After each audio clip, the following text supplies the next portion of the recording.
Hi everybody, welcome back to another fun time Phoebe stream. Yeah, girl is back. Also, apparently, fucking Starfinder, we got its own soundtrack for their booths at Gen Con, and it's on Spotify, and I'm listening to it right now, and it's kind of a bop.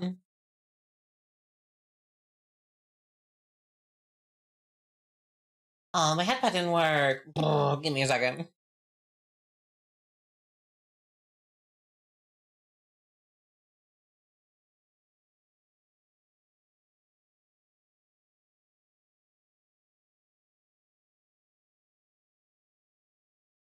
Alright, hopefully the headpad will work now. How is everybody? I hope you all have been having a really fun time, radtastic Gen Con. I know that I've been having a gale time, been learning a whole lot about a bunch of cool new stuffs. Magic Plus for Pathfinder 2nd Edition from Teams Plus is dropping Sunday, I believe. And there was all the everything for Paizo. Why did my tits thing just load now? That was weird.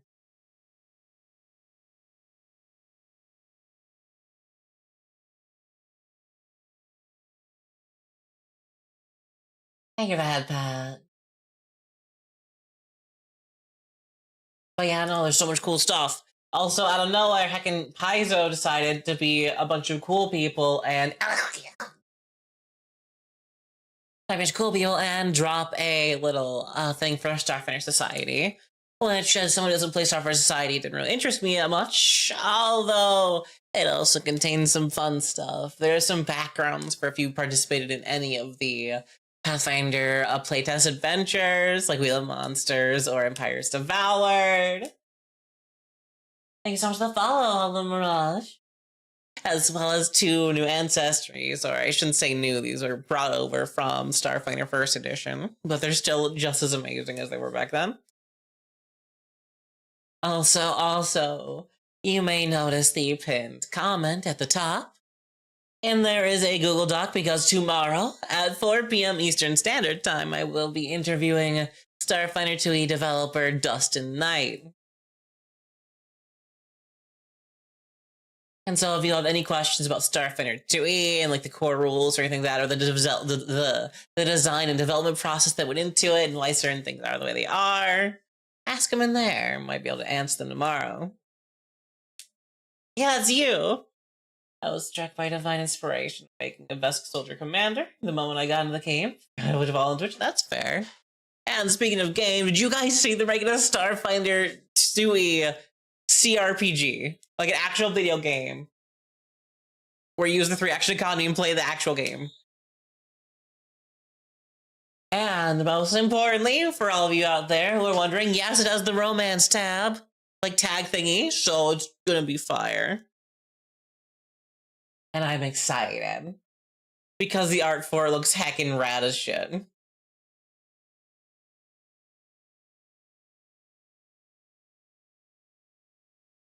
Speaking of rad art, you should see my new envoy I got. Need SRO dates and win. I want SROs back so bad, and I hope they show up in Tech Core alongside, maybe a hologram. That'll be fun. I want to be Hatsune Miku. And also a toaster with a gun. Kiss the Barathu. I'm not kissing the tentacle gas thingy. That's not my steez. I know it might be what you're into, Lumi, but no, I'm good.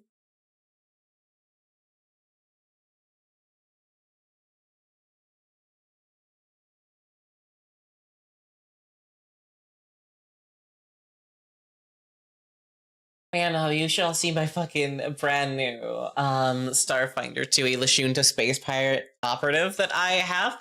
I might be playing her in a streamed game within the next couple of months, which is why I got art of her, because Jesus Christ, she's fire.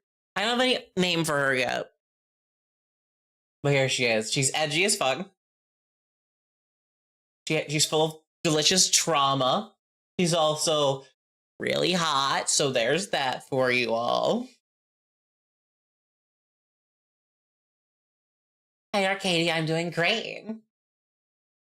she is like I said, a Lashunta operative with the space pirate dedication. She's built as fuck. She has missing an arm and half of her face, which have been replaced with cybernetics. She's full of trauma because she lost her arm, half her face, her entire starship, and all of her crew. Thanks, Drift. She's like the cyberpunk lady. She has that cyberpunk like thing where you can remove your face. Because she got it blasted out when she was just like a lowly cannon fodder bitch, part of the little pirate crew she was a part of. You can see the little sketchy part of it. Right there.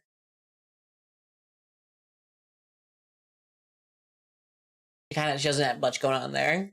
That's why she has a little gas mask thingy on, because it helps her breathe like some Darth Vader ass shit. Although, unlike her, Darth Vader needs to use it to the Force, so that's why his body's all scrunkly, but her, she's fine, she Gucci. And she got her arm blown off another time, that was a whole big deal, you know, it's a good time. And then like a whole ass battle, like ship battle, her drift engine got damaged, like from her ship, and then shunted her, and her entire crew in her space ship thingy, shunted them all throughout the drift. Ow! That was almost minimum damage. That was one away. If you can't think of a name, pick a random household appliance and use that. I shall fear the name Microwave. But she's a space pirate, and space pirates' names are very important for how threatening they are. So, like, you know, it's kind of important that she's cool and hot. My thought for my Vasco is going to be a lawful neutral soldier from Team Fortress 2 Dark Colony levels of violently patriotic. We can always use more of that. I mean, to be fair, the Vesk are just like conquerors in general, so as long as you make it fun, you'd be fitting right in with the rest of the Vesk. She do be hot, that's the most important part. You can't be a pirate and not be hot, otherwise you're scrunkly. There's two types of pirates in this world. Ones that are covered in dirt and are gross, and ones that are covered in dirt and hot. That's more like it. That's like more borderline, baseline, normal damage. You could have hot, scrunky ones, yeah, but like... I'm not really into like dirt daddies or anything like that. I'm not really into that type of scrunk. I need them to shower. And I know it's hard to come by on like a real pirate, but space pirates have showers. So she's gonna shower. Although I never really thought of it. How would a space pirate, or just like a person with cybernetics, like in general, shower? Do they have to take the arm off before they go in the shower? Like you have to not use your phone in the shower? Or like, do you think they'd have cybernetics at this point that lets them shower with it? Because I feel like that's an important question to ask now.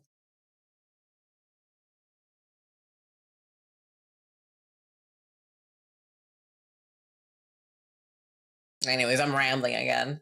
Well, yeah, we have two brand new ancestries that showed up in the Starfinder Society guide. Like, little, like, what's it called? Like, the Invasion's Edge Starfinder thingy. I think they're really cool. We've got, what's it called? We've got, like, I never know how to say, is it Ike Shitty? Ikeshti? I never remember how to say it. But they're like, okay, so like, imagine if a kobold was like a scaly halfling. Ikeshti are like, if a kobold was like a gnome scaly. They're from like Akaton and have all the types of fucked up shit from there. They have to deal with all the garbage they have to deal with there, with like no food, no water, trying to survive. Thank you so much for the follow, Dash. Yeah, Starfinder's hella fun. And they're like that. And then we also have the best people ever, one of my favorite ancestry slash species slash races from Starfinder 1E, which are the... It's literally on the tip of my tongue, I was looking at earlier. The Shobad. Shobhad. I don't know why they're called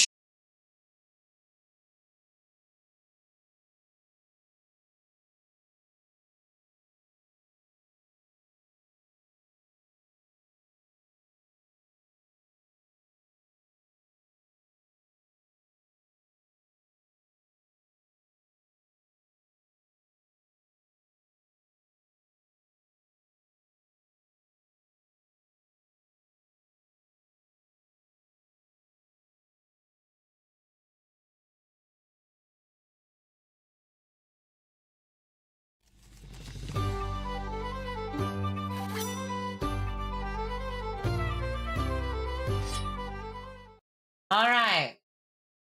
Give me a second for my shit to start up again.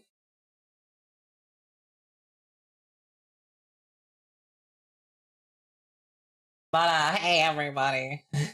My power went out. It was only a little flicker, but it's back now. I just gotta unbreak my entire everything.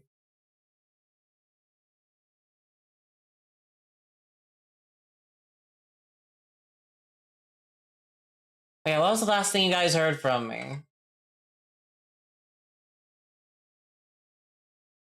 Because I remember talking about the show bad, but I'm not sure if you guys heard me make a dumb ass pun before it bricked my stream.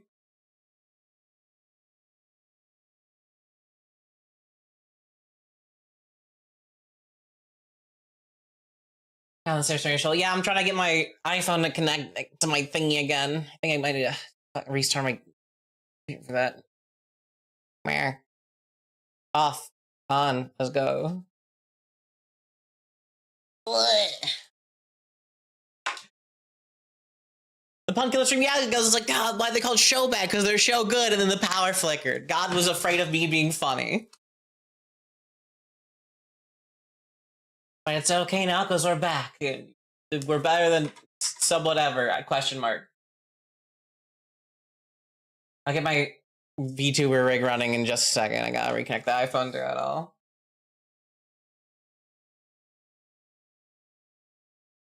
I just gotta reconnect my fucking YouTube chat. I was smited. I'm sorry. I was too funny. It's never my fault.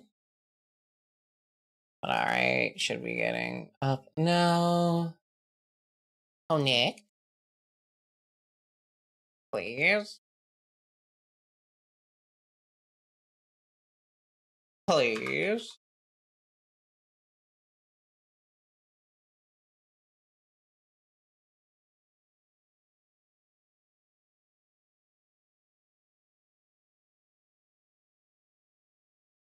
Sure, blame the core. Well, there's nothing else to blame. What else would take my internet if it wasn't for the core? You can't even see me do dramatic head turns either. Oh, this sucks. Always something.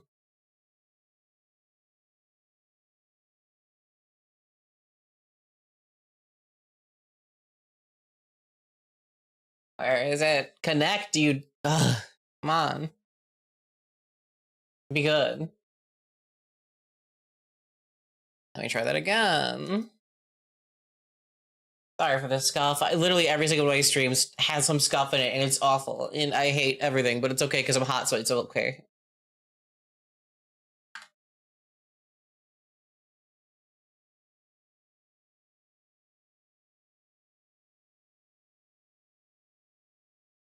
There we go. I have movement again. I'm allowed to exist. All right. I just had to restart everything. Okay, we're back, gamers. Now feels like I get pizza. Hell yeah, get that pizza. We'll be talking more Starfinder stuff. But yeah, no, they brought back fucking show bads. Who doesn't know what a show bad is? Imagine if Forearms from Ben 10 had really good guns. Not just physical, like not just like arm guns, but like real guns. And they also like combo you. And have big like orc tusks. They're like orcish, but like they have so many feats now that just hit you with that fucking Turbo Street Fighter combo bullshit. It's if Kasatha were on steroids. If Kasatha were cool and worth it. Yeah, like if Goro from Mortal Kombat had a huge gun, which is in the little Starfinder Society thingy as well. They have the long rifle they have as like one of their weapons you can pick at. But like some of their feats are literally just, hey, what if you just comboed a fucker? Brutal blows, 2 action ability. If you have at least one of your 4 hands free and are holding nothing in your other pair of hands, you punch a man in the face. If you punch them and it hits them, you automatically grapple the person and then you punch them in the face a second time. That's a combo.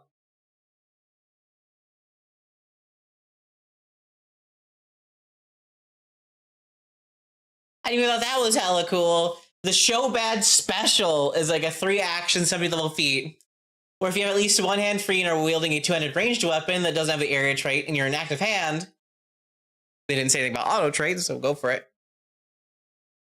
You pick up a motherfucker, you punch them in the head. Same as last year, you hit them, it has to be one size smaller than you, or if you have Titan Wrestler, it can be up to one size larger than you if you're legendary, that type of stuff. And then you grapple them automatically, and you throw them 30 feet in a direction of your choice. It doesn't say you can't go straight up, so you could probably definitely go straight up with it. And then you shoot them with your gun. They are off guard to your gun shoot because you threw them in the air and or 30 feet across the way. So you punch them in the head, throw them in any direction. So I'm going to assume you're going to do it upwards, because why wouldn't you? It's kind of cool. Throw it in the air, shoot them with your gun like skeet shooting, and then hit the ground and take fall damage as well. 3 action ability, the coolest shit in the world. It's so cool. They also have the same type of, because they're large size, by the way, I should say that. They're another large size Ancestry, which gives me a lot of hope for even more large size Ancestry, because we already got Dragonkin, we got Astra Zone who can become large, we've got Shobad now. I want Trox back, motherfucker. Please give me Trox back. It does say they fall down after you resolve your shot, so you shoot them midair like seat shooting. You know, I want Trox back. Give me Trox back. I want to play my Trox Evolutionist, but the Evolutionist and also the Trox are not existent.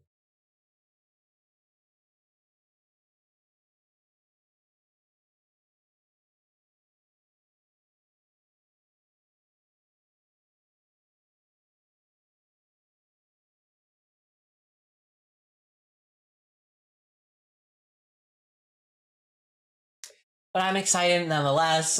We're going to be talking about some Starfinder stuff. I want to make some characters with you all today while we just hang out. Some of the books are far. I know, but they're so far away. Like, Tech Core is on until next year, which means there's going to be a Flesh Core with Biohacker, and Evolution is going to be the year after that. So I got to wait 2 years to get goopy with it. I'm sad. I want to get goopy now. I need all the goop in me. And not in that way, but like, I mean, maybe that way, but like, not what you think. Like, I'd definitely be down for some fucking Warframe infestation type jazz. But like, you know, it's different. AO, no AOs in my chat. You knew what you came here for. Hey, Phoebe. What's good? I just catch Goblin Stream, hello, Phoebe. Hey. I see you saw my tweet. I don't remember which tweet that was. There are many. You must be more descriptive. No one judging? They shouldn't. But they know what they want when they came here. The one about Gundam? Oh yeah, the BDSM Gundam. But today we're going to be making, first of all, my operative character. I want to be making her with you on stream together as homies do. Let me ask permission first before I give you the goop. Exactly. For everyone who missed it before the stream crashed, she looks like this. She's hot. She's really cool. I love her. She's a space pirate. You know, you don't want, why wouldn't you want this?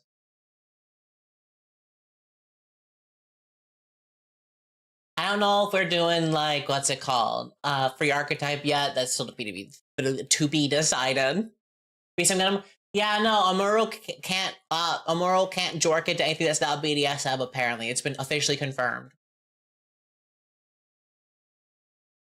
You know, like OG Gundam boy. The reason why he never went to go pursue a relationship with that one lady is because, he's not normal. That's an official lore thing now, apparently. I didn't make it up, so don't get mad at me. Don't blame me. I don't control the Gundam, although I wish I did. I have, what's it called? What's it called when you have the space autism that makes you pilot good? Y'all Gundam heads know what I'm talking. I don't know what it's called.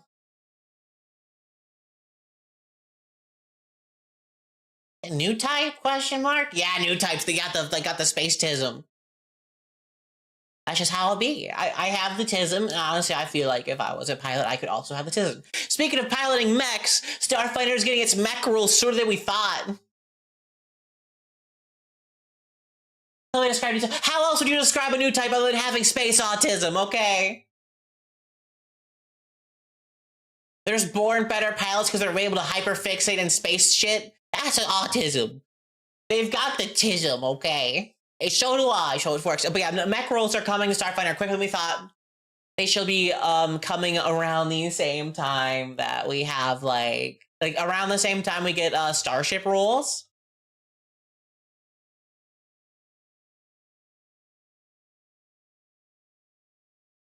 Like, which would be soon-ish.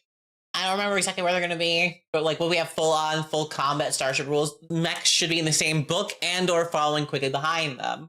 They confirmed it in another stream. I believe it was rolled for combat on yesterday. And a voice stuck in your head like Armor Core 6. That's space schizophrenia. It's close, but not quite. Space psychic? Yeah, I'm psychic too. I can tell you everything about this book because I read it once and it's in my brain. That's called tism. But yeah. Speaking of tism, I fucking love that the Witch Warper class is just space autism the class. Like it even has like an entire section, at least in the playtest, they removed it in like a full book because they're cowards. That talks about how the anchors are very autism coded. So if you're autistic, you're probably a Witch Warper. That means you're not from this world.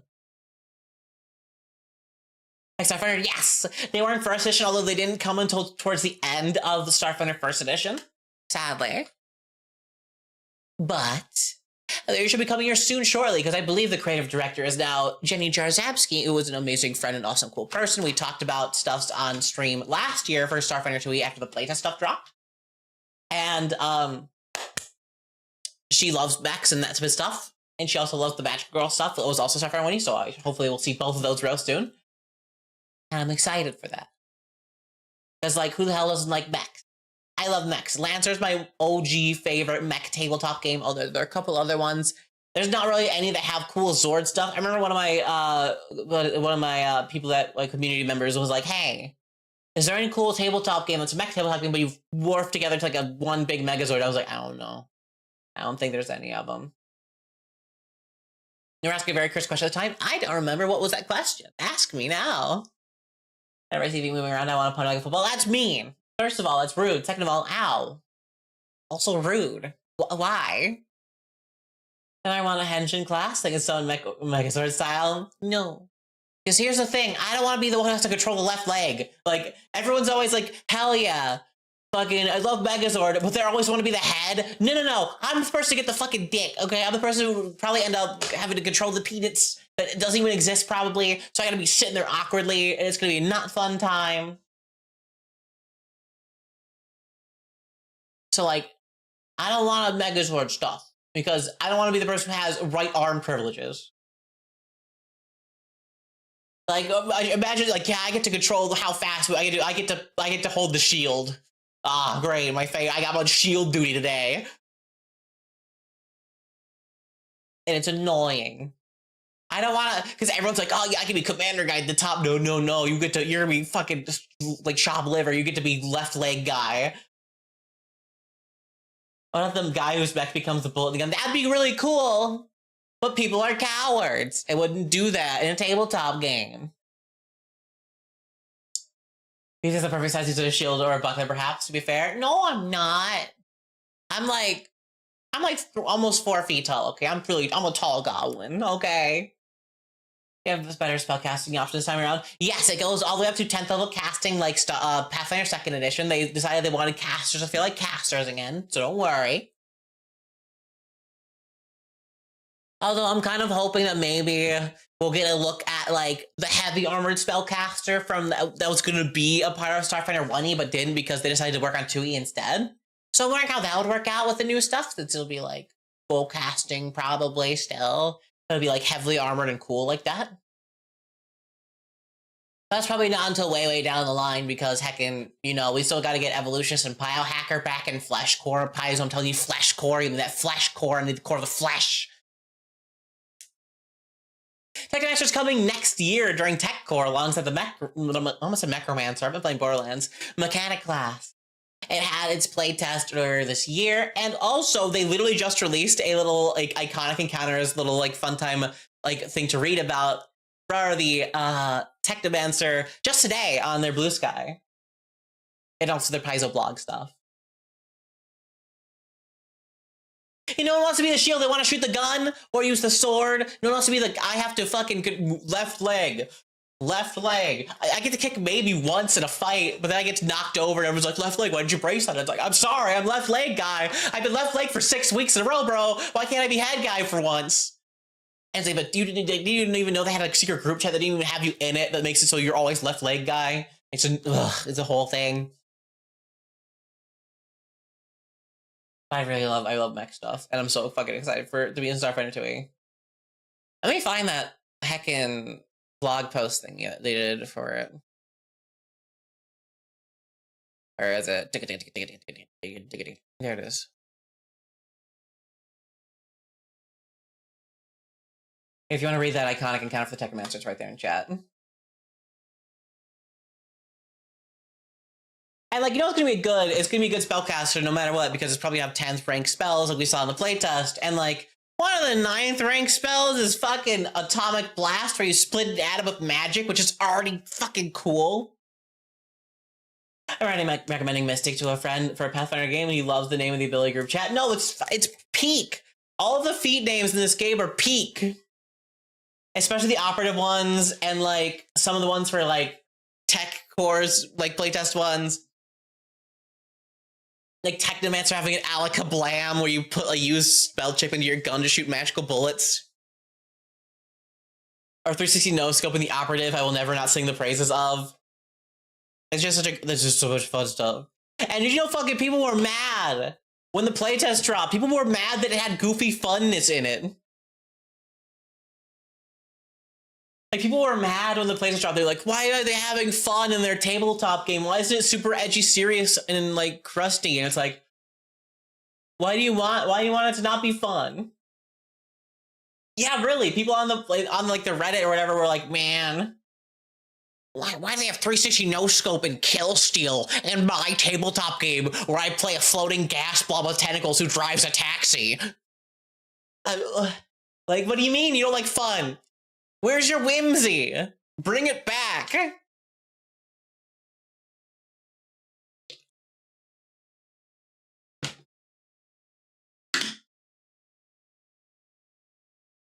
Oh yeah, we're making my operative Lashunta lady. And yes, she has the intimidation-based, like, pheromone stuff. And no, you're not gonna call it angry girl smell. I've had people be saying that in my chat all day. It's not girl stink. It's not girl smell. These are serious, intimidating pheromones, okay? Playing D&D if you want super serious stuff, probably won't find it there either, but hey. Yeah, no, you gotta go to, like, Dungeon Crawl Classics where you can hang out with people who are super serious. It also kind of raises... Is she a sniper? No. She is, she uses a sword, like a void, what's it called? A void... Not rapier, what is it? Void... Scimitar? I think they're called. She's a void, like, scimitar in one hand and a pistol in another one. And she has the Space Pirate dedication from Galaxy Guide, which, by the way, is, like, one of the fucking coolest and also strongest dedications ever. Like, just the dedication itself. She's just sweaty. She's not just sweaty! Okay, listen. It makes you full of scaredness and fear. I don't need this. Blade and bang, yeah. She farts intimately, no. That would be the alluring pheromones. These are scary ones. Hey, have you ever played Lancer? I have. I love the, what's it called? I love Caliban, I love Atlas, I love Enkidu, I love the Lycan, even though I'm not allowed to play them. It's really fun, really cool, really customizable, a lot of fun stuff. Although its narrative side is a little bit of like a oofy thing, unless you have the the KTB book, the Trade Baronies book, that has more of a like Powered by the Apocalypse style, like playbook type jazz for narrative style stuff. It's really fun. I love that too. People don't like it because they just want to kill things with robots, but I think that's half the fun of the game. To roleplay your tortured, a horrible puppy girl pilot who has had her neural interface strapped to her mech frame for the past 12 hours, feeding her nothing but initiatives to kill and maim and murder. And so when she gets unplugged from that, she's like a mess, just to wear a muzzle outside of combat. And when she gets dragged to the town because she's so pumped up full of adrenaline and stimulants at all times, so she's not really normal anymore. So you know how it is. That sounds horrific. I love it. Exactly. Like, that's the best type of character you can play. There's a playbook you can have called like Lone Wolf. It's like the edgy one, but one of its abilities is literally you instantly kill one character once per session that you can see when it's like you're not in the mech stuff. So it's like the narrative type stuff. You can just have like I kill that guy button, but it fucks you up for the rest of the session and you can't use it again. Mech trauma is the best stuff. That's why I always feel like mech stuff makes the best toxic Yuri. I'm just saying, I'm letting out right here, right now. You know how it is. And that's why I think they need a handler, which is where the Yuri happens. Because, like, because, like, it's, like, you've seen, like, mecha type stuff, kind of like Gundam, where, like, there's, like, fancy aristocrat parties and stuff like that. And, like, mech pilots are honored and they're, like, really cool. Everyone's like, oh, that guy's super cool. But we need to drag them around and parade them during these fantastic balls and stuff like that to make them feel kind of normal every once in a while. And so you have to like drag around this fucked up, like this twitchy, scared, scary looking, like fucked up, muzzled human that has cybernetics and other stuff replacing him because like their normal heart couldn't be able to take the amount of stimulants they have, so they had to replace it with the cybernetic heart and all this other fucked up shit. And it's just like a whole big thing, and the people are like ha ha ha, and like, they're so like, oh, look at them, oh, they're so grandiose, they made it so we have this trade barely possible, oh, but also they keep like at least a 5 to 10 foot distance from it at all times because they're really scared of what would happen if they piss them off and they might rip their throat out, that type of stuff. That's just peak. I'm just saying right now, peak mecha was made for like toxic Yuri. I'm just saying it. Also, my Spotify never came back. Didn't get to listen to the jams. It always goes well. Listen, when it comes to mechas, it's either toxic Yuri or infinite yearning, and I don't like infinite yearning. I'm not a big yearner.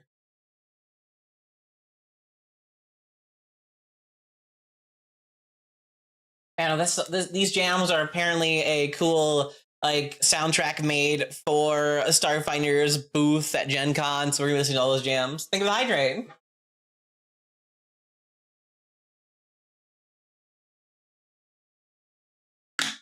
There's also Toxic Gal. It literally said Gundam. It did, but then like most people watched Gundam Witch from Mercury not for the plot. Okay, the amount of people that got into Gundam because of G-Witch, like, we know what you're here for. It had a lot of trauma and it ended up good, but like that's a one of like few. Iron Blooded Orphans is like if like it's like toxic yaoi with a bad ending. I'm already thinking of like a hot paladin style mode as a boss. They passed to Doomed Yuri. Let's go! We're winning! Every day we win. If you want toxic everything, that was the best part. It had toxic everything. It made me hate life, but it had the sickest fights of anything ever. It was the peakest. And you like videos for the plot and trauma. I mean, yeah, the plot and trauma is great in there, but most people didn't go to G-Witch out of like. Most people didn't start that because they're like Gundam fans. Like, I'm pretty sure they went there because they're like, hey, I heard you're in space, and then got into the politics. And they're like, I hate this so much, but I love them, and they kept going, that type of thing. And then the fucking writers are cowards. I hope that didn't work again. What the hell? The writers are cowards who didn't confirm that they got married, even though they did get married, and I hate them. We all know what they're up to. They are roommates. Don't you fuck with me. They made out and proposed to each other. That's not roommate shit. Well, maybe the only G-Witch of the two I watched. Same, but don't tell anybody. I mean, I'm an avid Gundam fan. I totally haven't only watched G-Witch and IBO because I'm totally a super fan and didn't get into the series because I heard for big robots that had cool sword fights in IBO and they got dragged through the mud with all of the bullshit in it, and I cried a lot and it was super cool and I was sad, but it was awesome and worth it. Well, it's Bandai XX, that's fair. The writers are very explicit, like these people they're touching, it's got the clam jam, they got the scissor sisters, they got everything going on, but no. I watched OG series, I will commit violence, but it's so boring! I'm gonna say it right now. I'm sorry, OG Gundam homies. It's fucking boring. The reason why it took me forever to get into Gundam is because all of it was 90% space laser fights. And that shit was boring to me because it was just like, ah, cool, I can't wait to watch a reused animation, boring, distanced laser fighting, and politics. But then IBO drew me in with their flashy, in-your-face, brutal mecha on mecha, like sword fight and other chompy violence.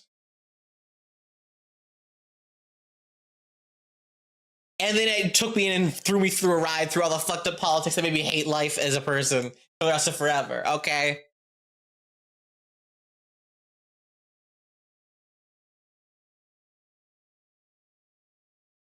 And I'm like, ah, fuck that. And then I was like, ah, hell yeah, I kind of like this now. Let's watch the lesbians. Ah, the trauma. Ooh, lesbian. Ah, the trauma. Ooh, lesbian. Just going back and forth the whole time. Being like, ah, ooh, ah, ooh.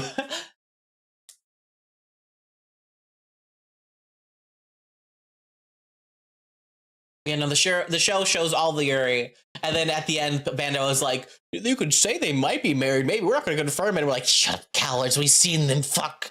We've seen it with our own 2 eyes. We know what happened. You know, that's why I like Gundam and mech stuffs, and I can't wait for mech stuff to come to Pathfinder 2. Oh, there's lesbians, typical life with sci-fi pain over it. Yeah, kind of, yeah, honestly.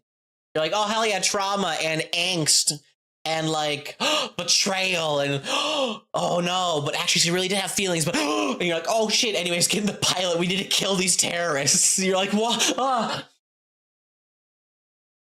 I'm so, yeah, hell yeah, let's go. I don't care about the mech anymore. I want to see the toxic Yuri that turns to wholesome Yuri due to circumstances because of their births and all other stuff. It was just peak. It was just a peak story. And now there's G-Quacks, which is funny.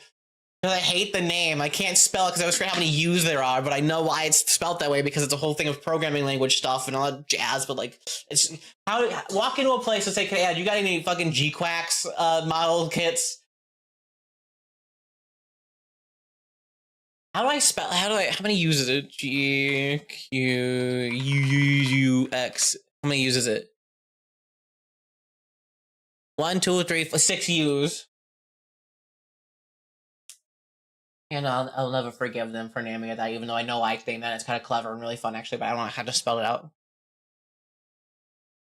Because, like, Witch from Mercury, that's cool. Iron-Blooded Orphans, it's a cool name.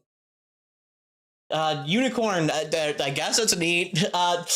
G-Quacks. What? I'm sorry, what?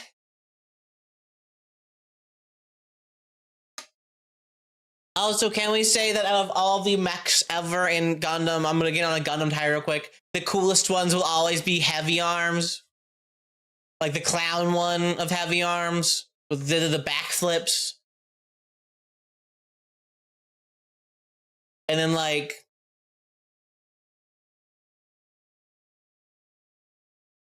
God, which mech from IBO was my favorite?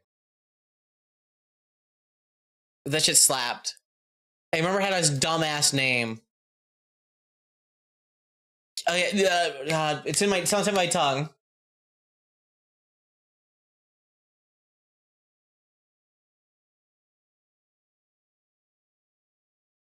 Yeah, what is it?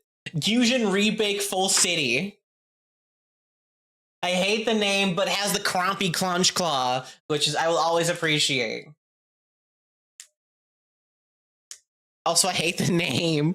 Why are all the names goofy? Say the Moon Berserker Mech? Yeah, no, real. Yeah, Spin Daisy. Yeah, you should remake Full City. I fuck with that heavy. Exclusively for the clamp. When you get a clamp that crushes people, I'm immediately sold. That's all I need is the clamp. When you clamp a man, get them clamped, clamp ya, that gets me going, alright? That's my whole thing.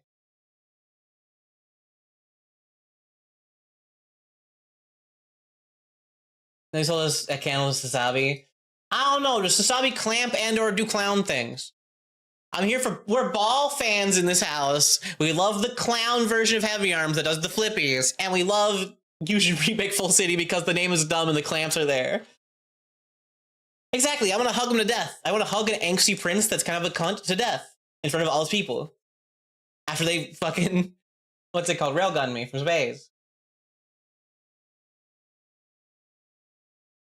It was just so much fun in this game. Fucking, oh, Nether Gundam. I don't know about Nether Gundam.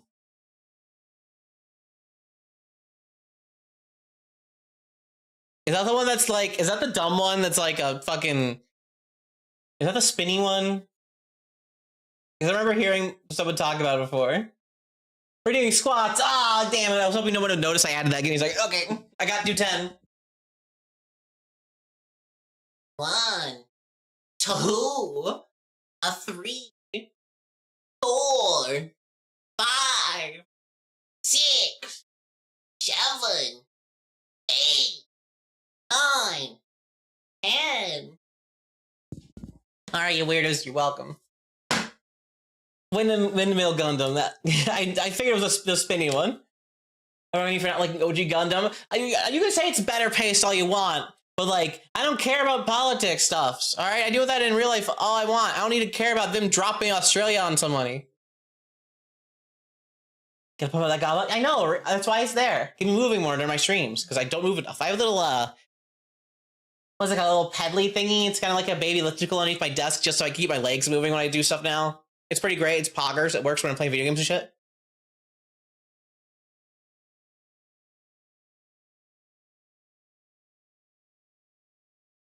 Let's say hi and be silly. I saw that. I know what you are.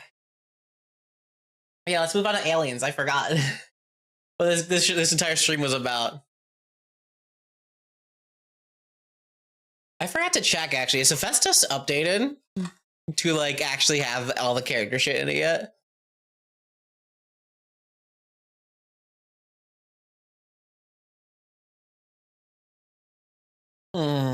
I didn't mean to derail you that hard. Sorry. I don't know. It's not really derailing me. I was already derailed from the Gundam speech, you know? Let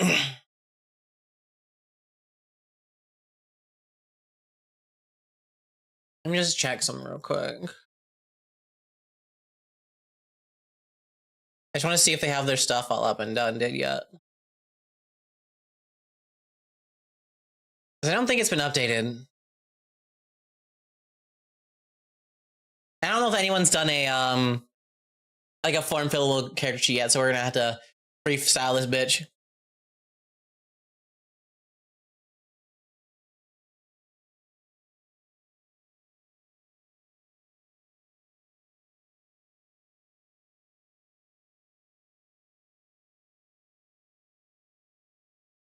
So we got any cool digital critters in Starfinder, digital monster, one might say. There are so many weird digital fuckeries going on in Starfinder, I will tell you that right now.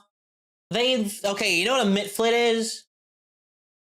No, isn't a mitflit? Method. The fireball broke!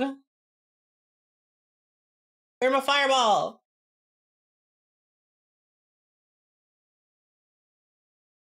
Where'd it go? Let me redo my thingy.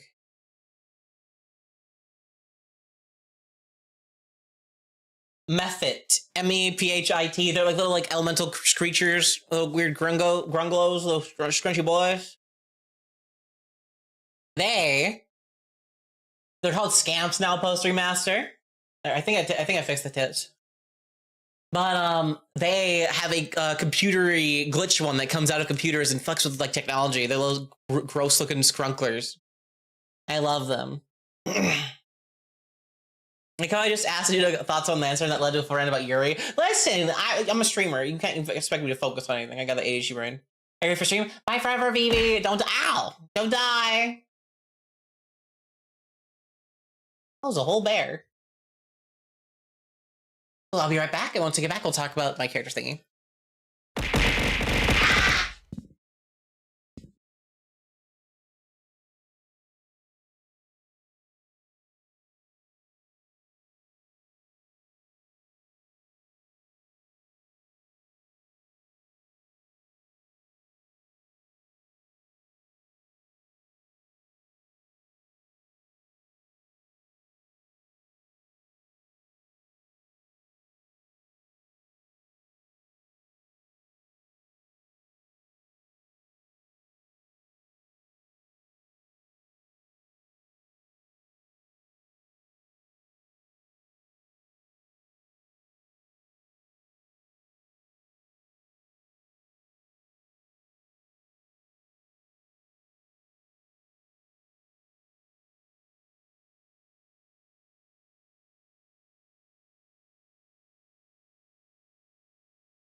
I return. At Twitch? Listen, okay, I have a Twitch. Listen, I got a Twitch. Don't be mean to me.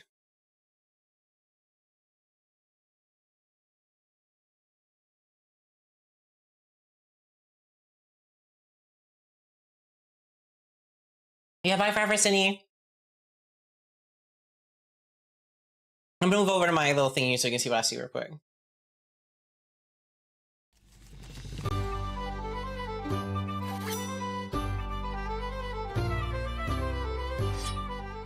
Oh, hell yeah, it shows it. Okay. Was it? Ah! Rudeness. You know, we're making my Lashunta space pirate lady.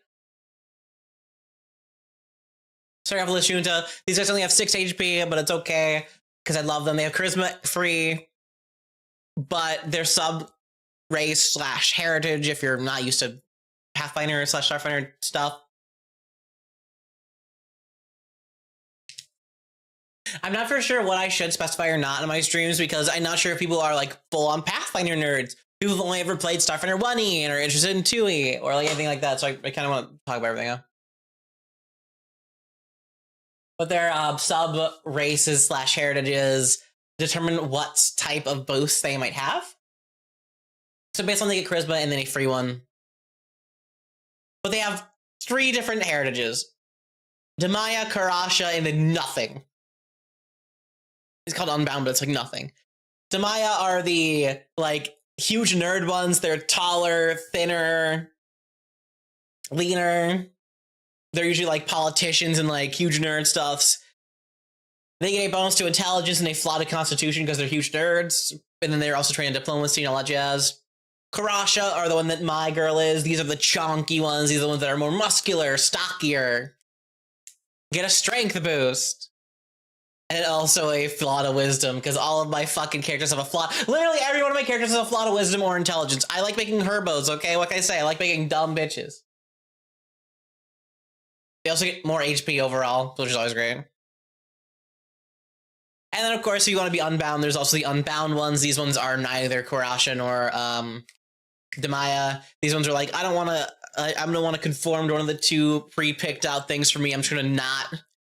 That's their lore, by the way. They're just like, because like they can activate hormone stuffs in their body to make them decide whether they want to be Karasha or Demaya, but they can just say no and just not do that ever. And so they just kind of can be whatever. Or that's like a combination of their traits or like different antennae stuff. It used to be it did used to be like sexual dimorphism, where it was like only dudes are the chonko muscular ones and only the ladies are the thin bitches. But they fixed that in 2E because they realized it's dumb. It's like, you're telling me my girl can't have abs? No, would take my abs away from me. Where'd my picture of it go? Oh, yeah, I was on the OCM, I'm done.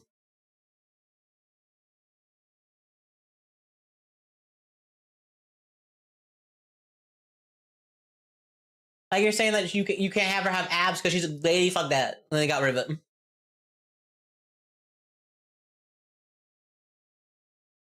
Space Amazons are a right to everybody. I agree.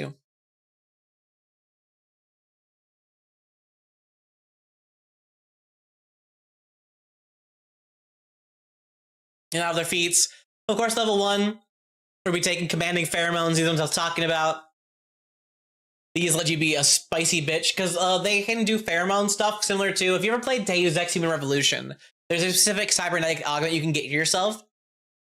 It lets you influence people through pheromones and appealing to their base, like, instinct stuff like that. Like, you can, what's it called? There's one, I remember one specifically where you had to talk to your fucking boss, and like, he's like, I'm an alpha male Chad guy, and you gotta be like, yeah, bro, I'm so submissive and weak compared to you, even though I could totally rip you in half right now, bro, but like, you're so cool and hype and awesome, you're definitely a Sigma male grinder, and he's like, hell yeah, I am, broski, high five, here's $5.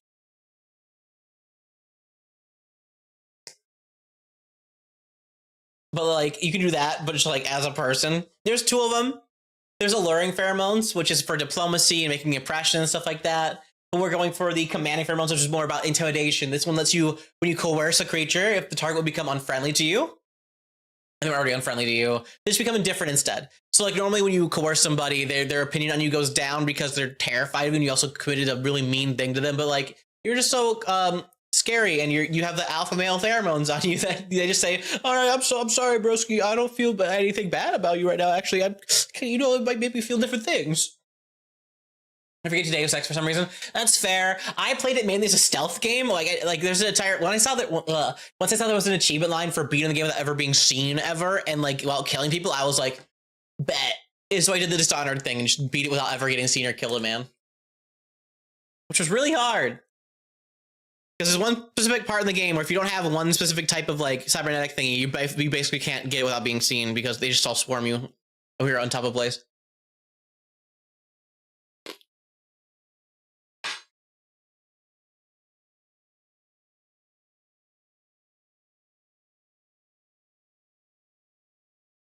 You need a heckin' vacuum.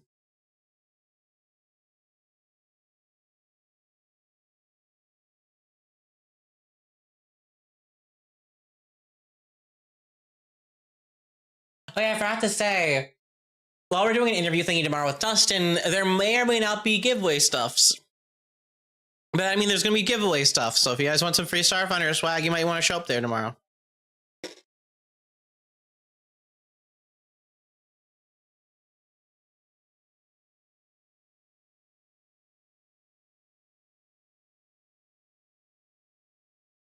I'm unsure if we're doing Ancestry Paragon alternate rule or not, so I'm not going to pick any one for 3rd level, so I'm just going to move on to the 5th level ones. Which I took Sensitive Antennae. While Psychic Bully would fit as well, I wanted her to go full into the no magic type Cs. Because Psychic Bully gives you Command and Fear as a 1st rank spells that you can cast once per day each. But I feel like I wanted to go Sensitive Antennae, which is more so I can feel people, so I have a thought sense within 30 feet of me, which was imprecise at 9th level. So it's always just, I feel like knowing your surroundings and knowing where like invisible or illusions and stuff like that are existing around you would be helpful if you're like a space cart captain lady.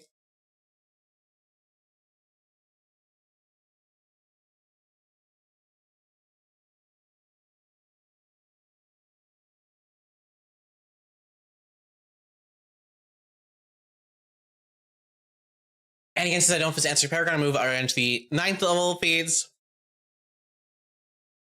of which there's not a lot.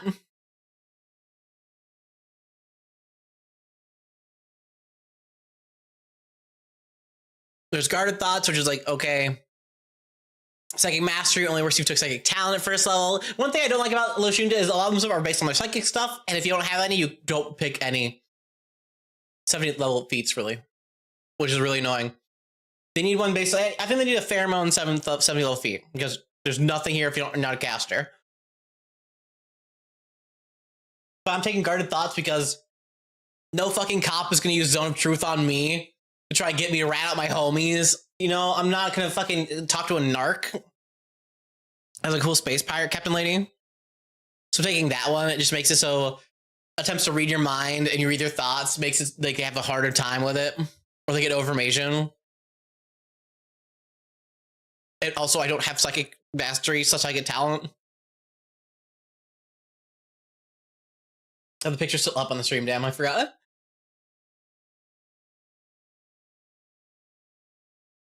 And then I'm going to take 13th level Focus Pheromones again because 1, I don't have any of the psychic feats. That's the only one I can pick. And 2, because it goes more into the pheromone stuff.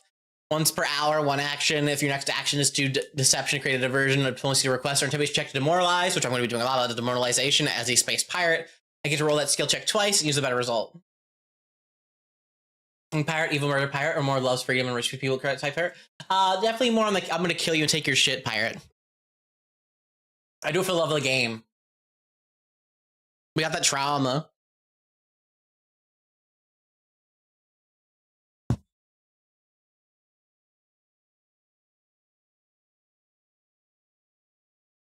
And now you're going to notice a problem. All of the 70 level feats require you to have a specific feat from earlier. Centered Mind needs Centered Thoughts at level 1. I don't have that one. Mental Deflection needs to be able to cast a spell with a mental trait. I don't have any. I don't have a focus point because I'm an operative.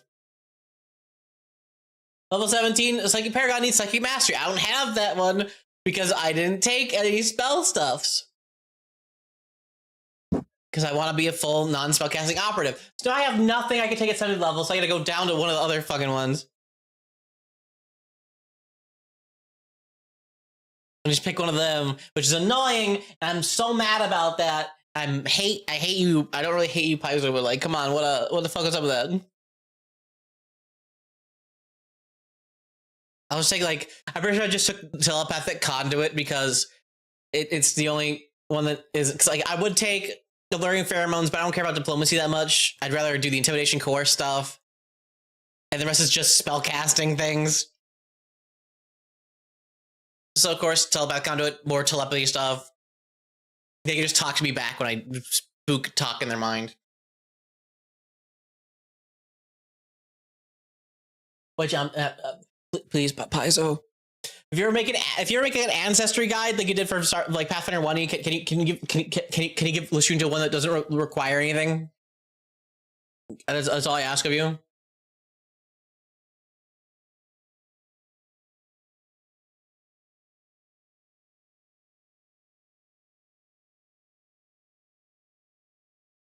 Like I almost feel like it's like you kind of have to pick one of the spellcasty ones or whatever like that, or at the very least center thoughts. To take any of your high level ancestry feats is kind of, it doesn't feel great. Next up, we're going to move on to the operative stuff because I love operative stuff. I also know what the operative already is. They missed my earlier streams on it. The operative is your I'm going to kill you class of Starfinder.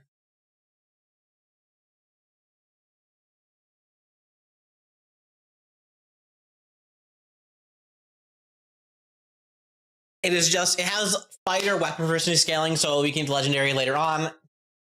It gets, at some level, it gets ranger, like flurry rangers, no multiple attack penalty stuff, which is crazy. It's like literally legendary in killing things.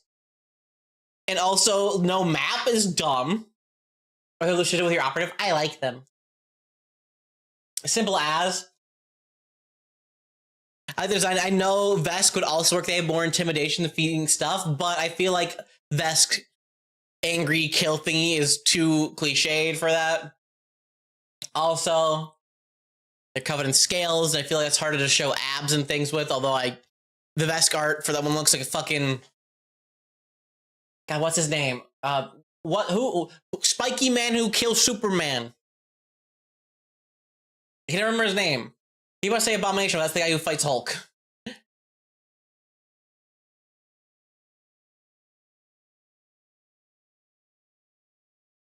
Doomsday, that guy. There's a Vesk art that looks like fucking Doomsday. I'm gonna pull it up real quick, actually. It's kind of goofy. Hey, look at that. You know, them Vesk have pretty colors? No. Well, this guy has like cybernetic abs put on because he just can't have abs normally because he has scales in the way. And I feel like having abs is really important for like this bitch. Like mommy, you know? It's just Doomsday with pants? Exactly. Like that was just Doomsday pants. Pants day.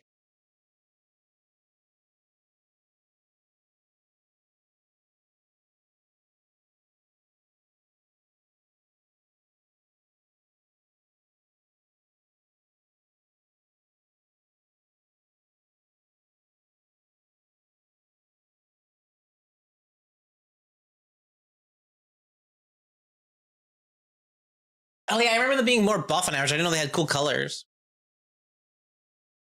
You know, operators are the I'm gonna kill you class. They're really good at killing you. I know my girl has abs like that, but she has like middling strength because it's a dexterity based class. I need dexterity and charisma to do my operative stuff and my space part stuff. So strength took a third wheel, and then constitution's all that's left. I had negative wisdom again because I never learn.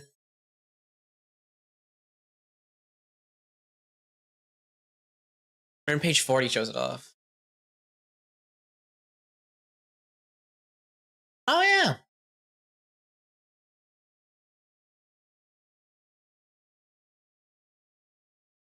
But yeah, for our subclass, of course, we are going to be taking the striker one because my girl is not only uses guns, she also uses a void cutlass. I could go for skirmisher as well, but I need to shoot and stab, so it's kind of awkward. Although the space pirate dedication and archetype itself covers the shooting in melee range type steez, so I don't really need skirmisher all that much for it. And striker just lets me use melee weapons in general. It's just like a subclass too, yeah. Because like the subclasses change up how you use your exploits and stuff like that. With the operative, you are expert legendary in guns. What's a gun? Fuck you. It's any ranged weapon. Like they don't tell you anywhere except for in the glossary at the very end. Like they'll say right up here, expert in simple and martial guns, train in advanced guns. All these things will talk about you and your guns. These are guns. Gun, gun, gun.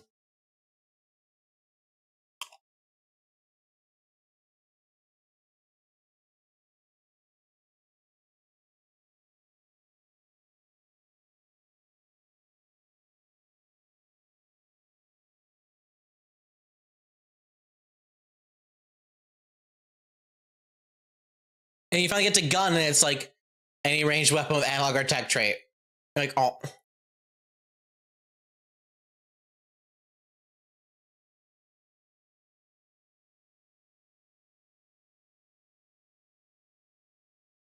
It doesn't work on void cutlass? What do you mean? Does it not have the agile or finesse? I thought it had finesse.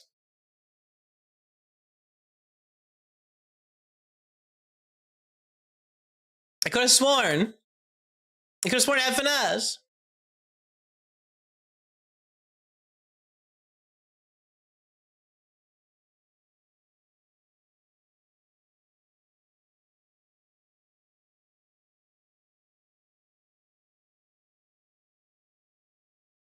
Analog daily D6. Bro. Bro. Okay, it just throws a fucking wrench in my entire everything. Because who the fuck else is going to use this?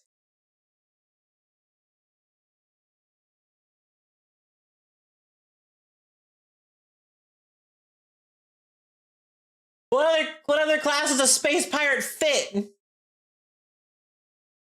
Soldier don't do it. This ain't got no area. This ain't no two-handed giant-ass weapon. This is a one-handed thing.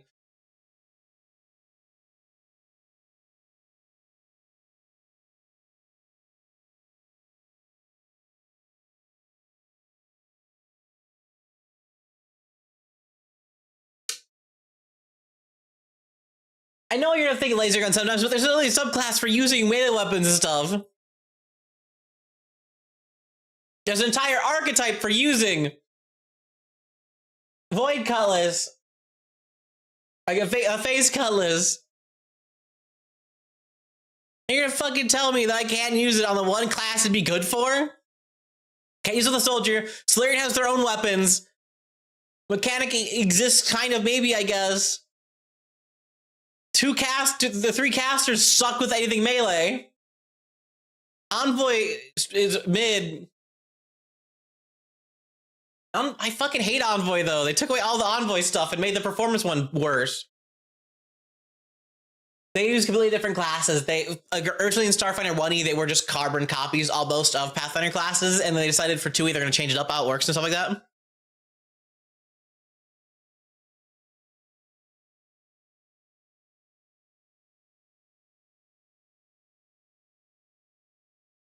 I used to like Envoy, then they gutted half its class features, put them into class feats, and took most of the subclasses out.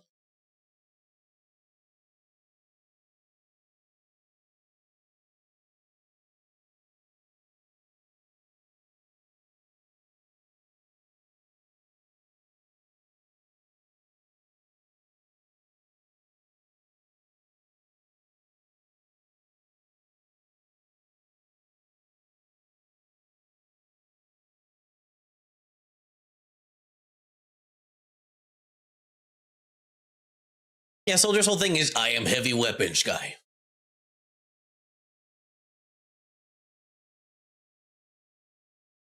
And I'm so fucking pissed now. This sucks. I was under the impression that it was finesse for the longest time because it's literally a weapon that's made for fucking piratey shit.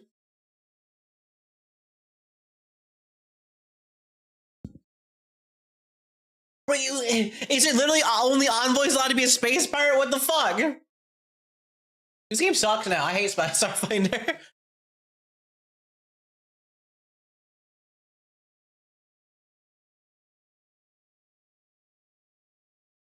I literally built this entire character like 3 days ago for this whole thing. You just go search for the here, and then what's the point of using it if I can't use it? Ah! Noid. Thank you for the computer game for the follow.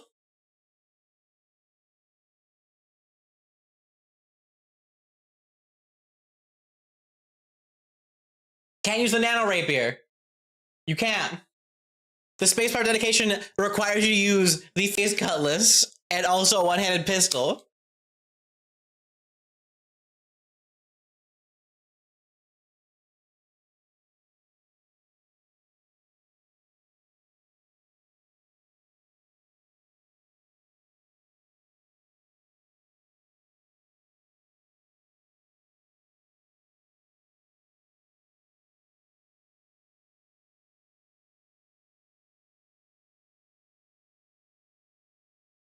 He's a spider, a swashbuckler. The whole point of me playing a Starfinder thing is use the Starfinder thing and the Starfinder thing for my Starfinder game.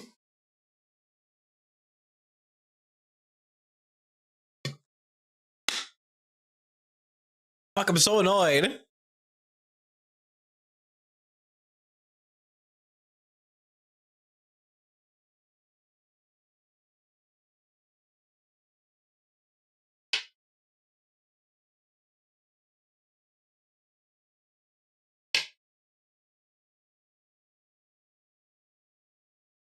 I'm full of hate.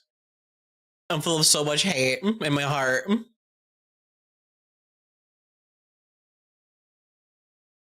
I'm out here. Clearly fucking Starfighters people were too. Because like all the skirmishers' benefits are cut out through the whole use of the space pirate archetype. Why would I double up?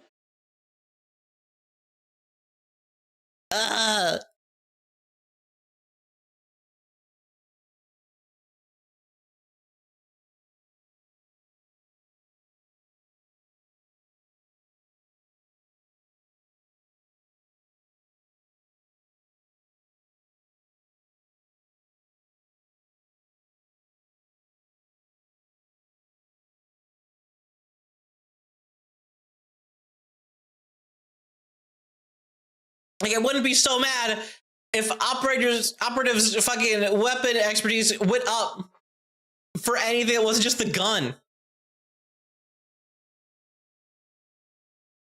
Like, they just start as trained in anything that's not the gun, and they can't use anything else.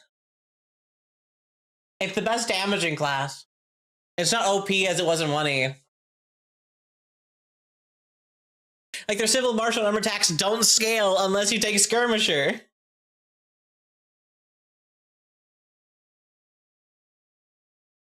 Hello, Otter.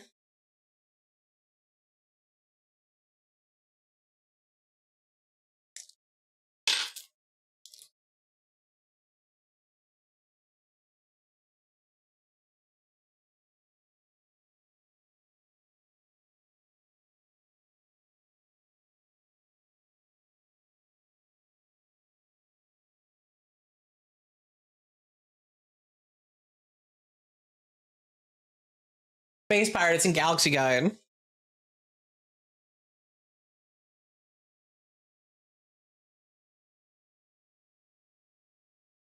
Oh yeah, no, they set out immediately to make it weird. I talked to Dustin and Jenny, the two developers of Starfinder, when they were making Starfinder 2E stuff. They said they didn't want to just make like humans in masks that were like alien shaped. They just want to make just dudes. So like, yeah, we made some fucky shit. You have your just dudes, but you also have giant shape-shifting starfish that are horrifying body horror monsters. You've got floating brains with tiny bodies. You've got Scrungly Bug.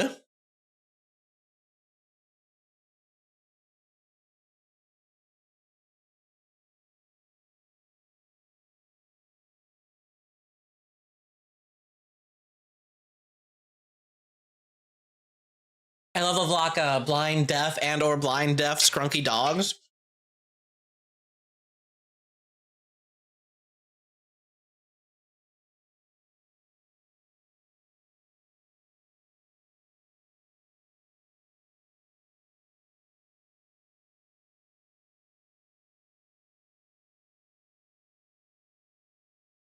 I have my copy of Galaxy Guide real quick so I could be mad at it.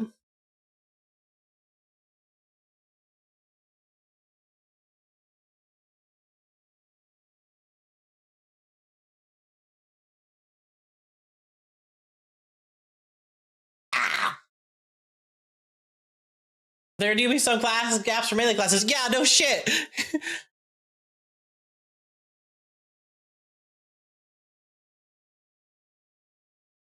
Yeah, the reason why they're not in the main book is because of page space.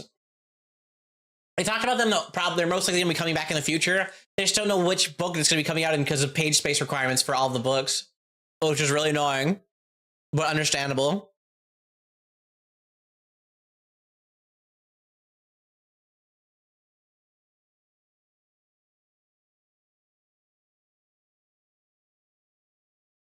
Like, you're telling me this guy's only an envoy?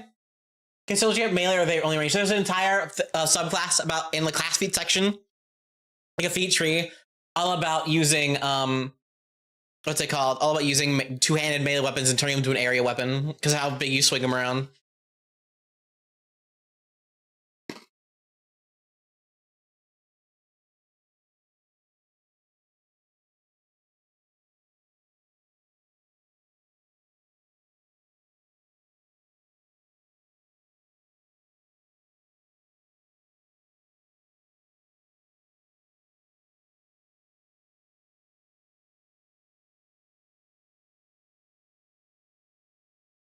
I mean, there are, but like the whole big cool thingy, pressing the soul relies on you having a phase cutlass.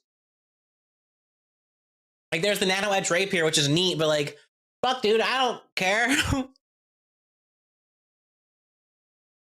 Like, this whole thing is like hinging on like this being a really cool weapon that all of the space pirates and the fucking free captains use this weapon specifically. I built my character around it. Like, it connects to a robot arm and everything. I made it a whole lore point. Yeah, fuck this game. I love it, but damn. You're tearing me apart.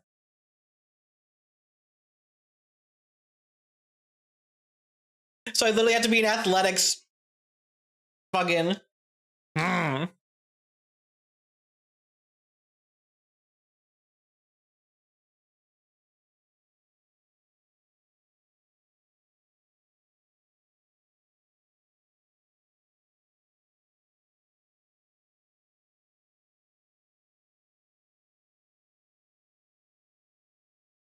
I mean, if it's the captain stuff, except for the entire part of the from the front thing of the envoy is you using athletics actions and stuff like that, which you use via having a free hand, which you don't have if you're a two-handed person that has a gun and a sword in each hand. So you can't use it.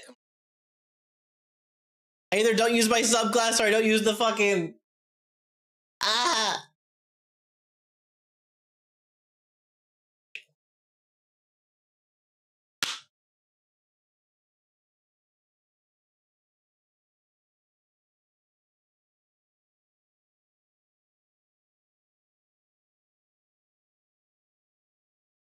Yeah, you'd think it'd be finesse. I thought it was finesse, so I made my entire character, the art for them.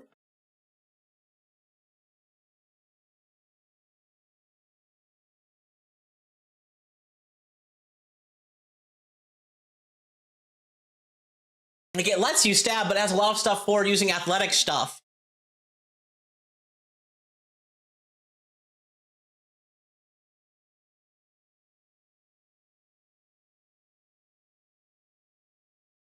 I'm just so fucking. I get made in time.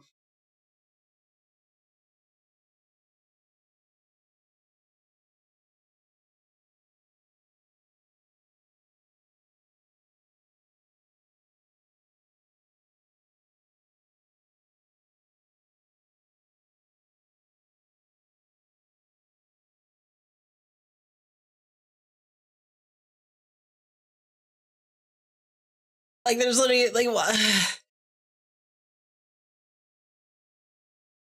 I don't think there's any trait or mod that lets me put a trait onto a weapon like that. That's not like damage type.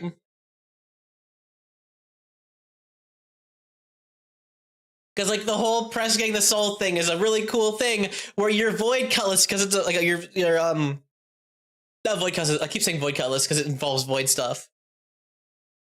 Your phase cutlass is connected to the void. Oh, they changed it because the playtest was all about athletic stuff. Besides, it kind of defeats the whole fucking purpose I had with him being just a super cool murder killer when most of the envoy stuff is I do stuff sometimes and tell my friends to do the rest.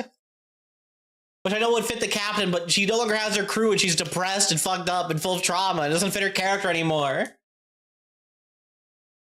Fuck.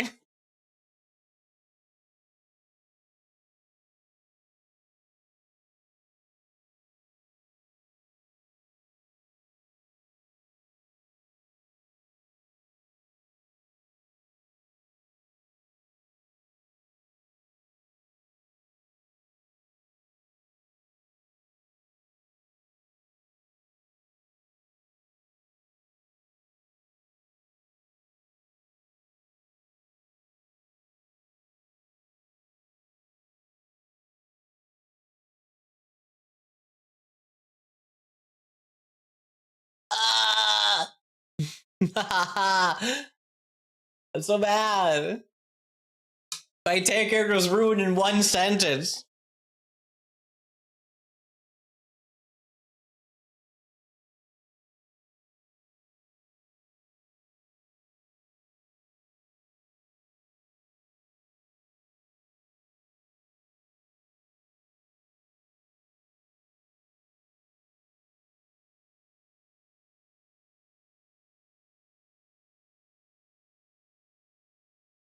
Like, I would have just tanked it if it was just like if your normal weapon's like a fighter scaled outside of trained.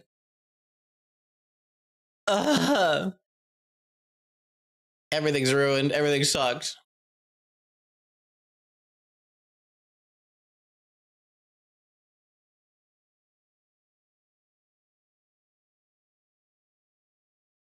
I either stay an operative and just have a flaccid, useless Garbo sword that can't do anything and just there for the looks, or I go into Envoy and destroy my entire character I built, specifically based around being an operative.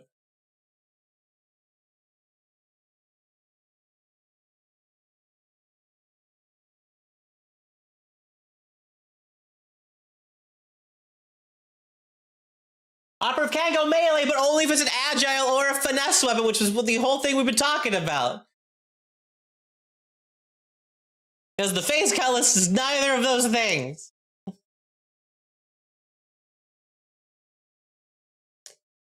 Yeah, that's what I said. Oh, too.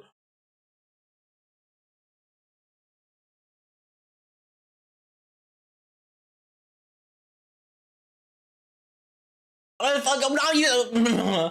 I feel like I had to say I'm using the Starfinder thing in the Starfinder thing for Starfinder. Like the third time.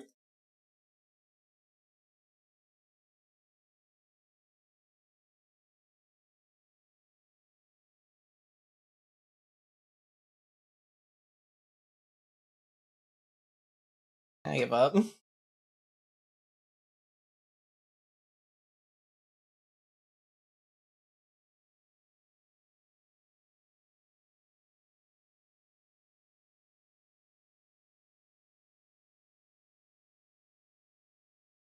I'm so annoyed.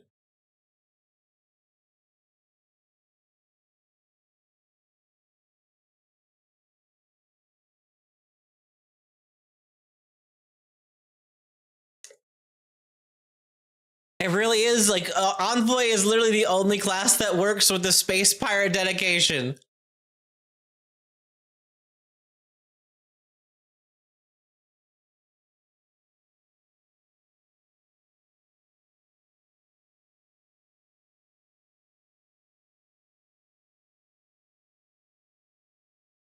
Close quarters only works if you have a two-handed melee weapon. Phase Cutlass is a one-handed melee weapon.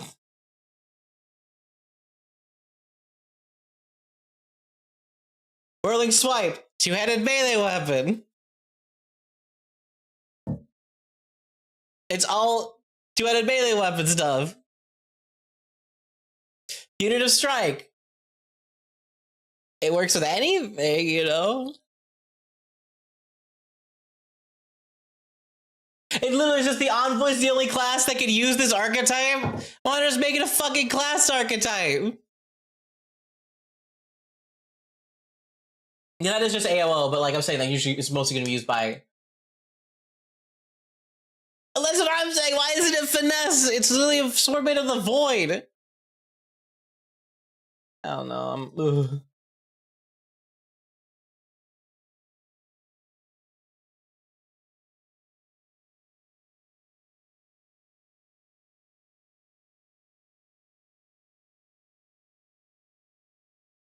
Go yell at Dustin. Bro's busy. I'm not gonna yell at the designers every time something kind of dumb is popped up.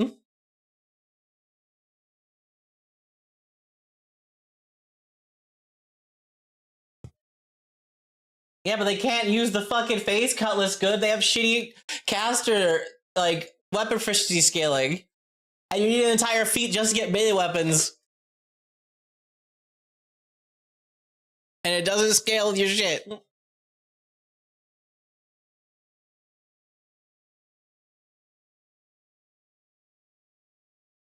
I don't know what to do now. That was my entire like stream was gonna be me building this bitch for you guys.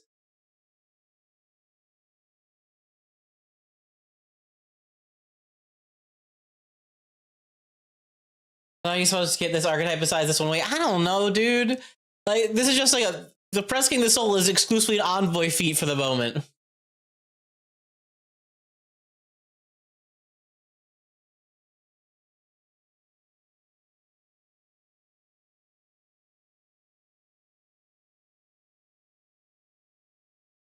Is everything alright? I had an entire character I made without realizing the fact that the Phase Cutlass is not finesse, even though I thought it was finesse for the longest time. Wait, why Envoy can, others can't? Because it's a martial melee weapon that is one-handed. Solarians don't use weapons, they use their own sort of things they create. They cannot be used with this archetype. Soldiers, their melee thing is based exclusively around two-handed melee weapons, which the Phase Cutlass is a one-handed melee weapon, so that can't work. Operative's melee stuff is based around agile and or finesse melee weapons, of which the Phase Cutlass is neither. The Mystic can get martial weapon proficiency, but it's just not worth it because this feat relies on you attacking and striking and hitting with it, and killing a man with the sword.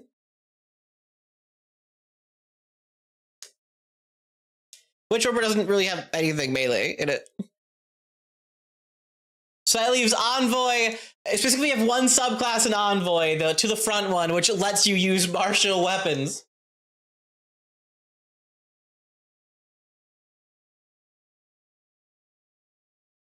So that's the only class that can make use of this feat, for the most part. And I'm the most sad.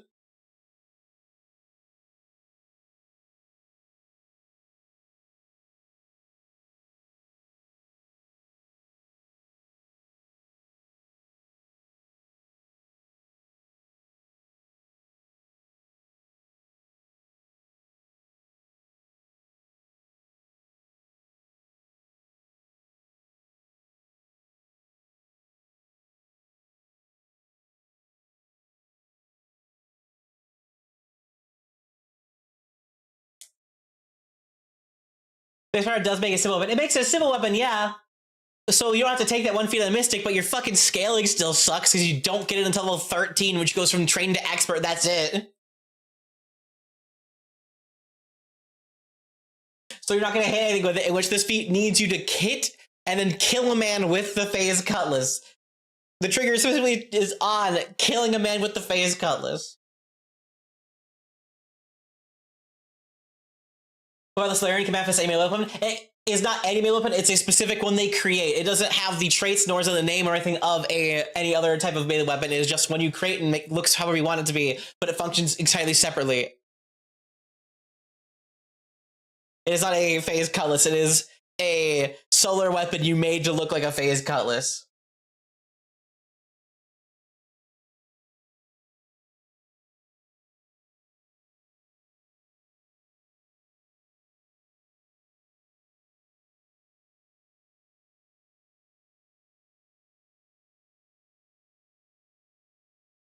Ooh, my character is over.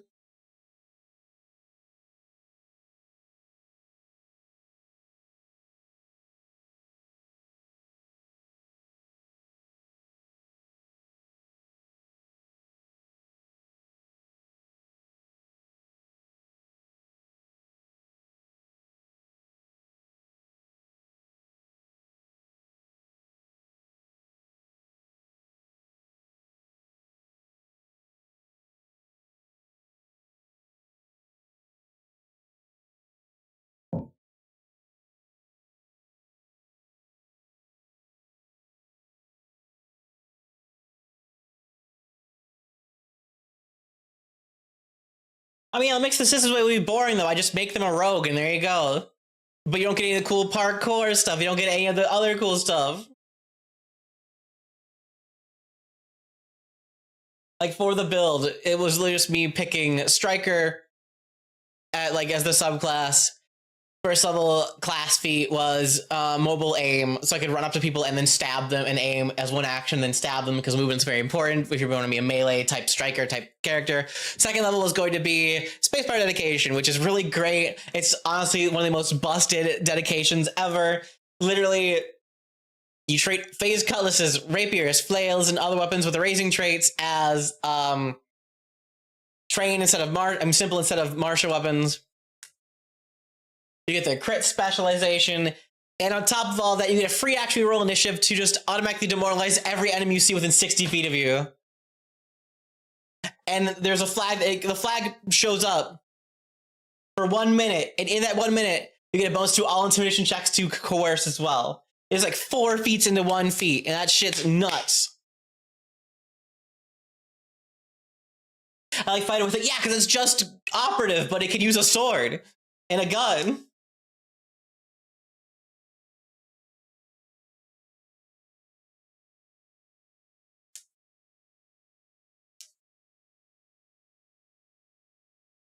And then, like, fourth level feat was going to be broadside charge, which is another busted ass feat. 2 actions, wielding a gun and a melee weapon with the agile trait or phase cutlass, each a different hand. You shoot a guy and you stab. You shoot a guy, move up to your speed, and then stab a guy. For 2 actions, no map, busted and great.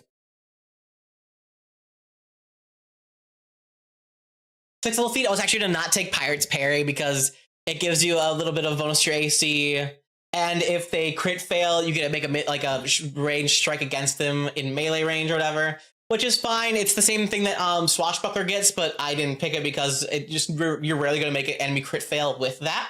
So it's pretty much just giving you a plus to your AC. It's like reactive shield kind of. So I wasn't going to take that. I was going to instead take, where is it? Hair Trigger. Hair Trigger is just great in general. Reaction. If you're wielding a gun,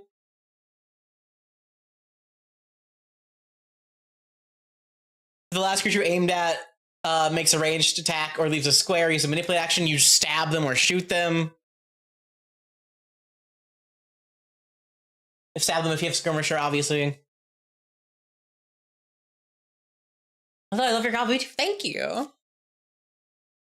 And of course, 8th level, I was going to take Press Gang the Soul, which is the main core cool thing that why you need a phase cutlass for it.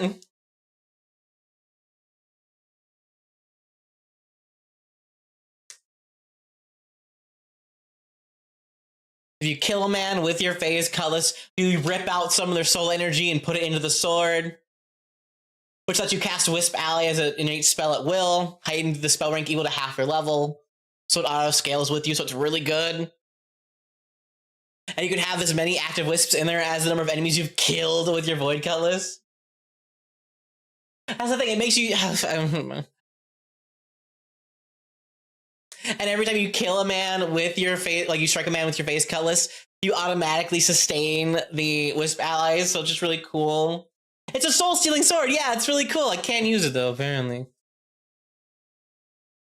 Yeah, if I drop the coolest feat and the most thematic thing for my character that I already got art of right here, that fits her and her horrible trauma of losing her entire space fleet to the void and the drift and shit like that, it would be totally cool if I did that.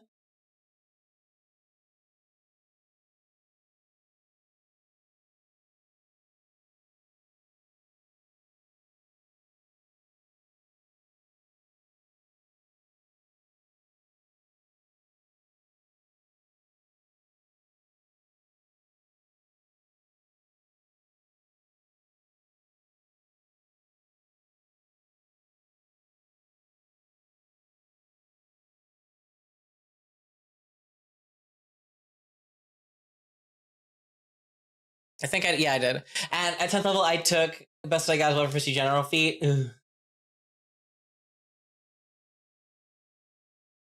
I took impending shot. Or no, it's impeding shot, excuse me. It's where you just hit, you aim, 2 action ability, you aim, hit a man. If the strike hits, they're slowed 1 to the end of the turn. If they're flying, they fall 10 feet. So like even easier to get in your melee range, stab with the void slash fucking, it's not void, I keep saying that.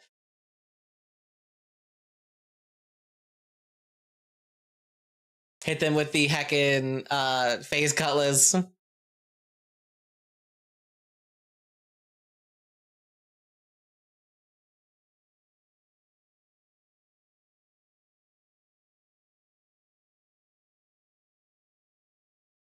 Should I take? It was running shot.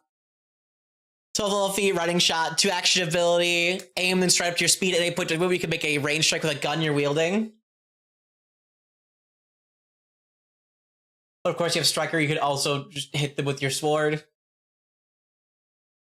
But also, the gun was gonna be really cool too. At 40 level, I took Bullet Fever because it's really cool, and I feel like it's thematic for a girl who's had half her face blown off, had her arm blown off, and she still keeps on fighting.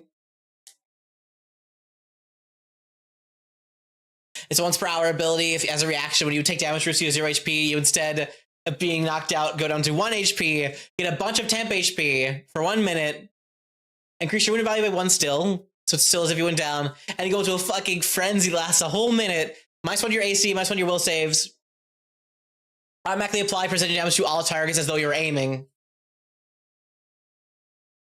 And you have to kill.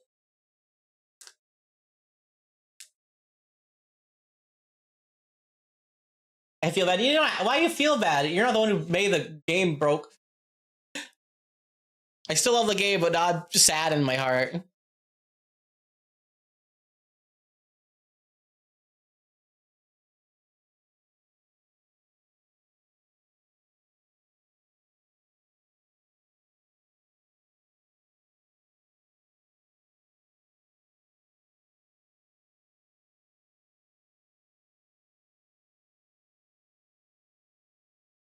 I don't remember if I took Cloaking Field or Explosive Deflection. I'm pretty sure it was originally Cloaking Field, but I decided to get rid of that for Explosive Deflection because I think it's cooler. Cloaking Field allows you to just go ignored by cameras and stuff like that. You're invisible for like 10 minutes, although the invisibility goes away like normal visibility, but only after you make a hostile action. Once you complete the hostile action, not when you go to do it. But Explosive Deflection is just really cool. If you're in the area of a grenade explosion, which of course grenades aren't that common, it's not going to pop up as much as like Cloaking Field would, but I'm still taking it. If you're aware of the attack, wielding a gun and not off guard, you can just shoot the grenade out of the sky. I make Striker work with all one-handed weapon myself. You're giving up a lot for it. That's what yeah, I would too, but you know, I don't make video games or tabletop games.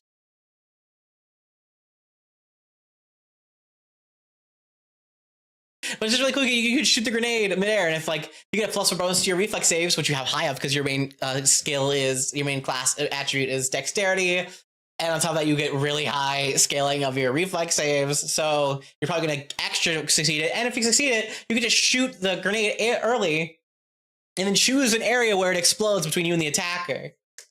So you could just make it and just make it explode on them and their friends instead of you and your homies, which is really cool. I really like it.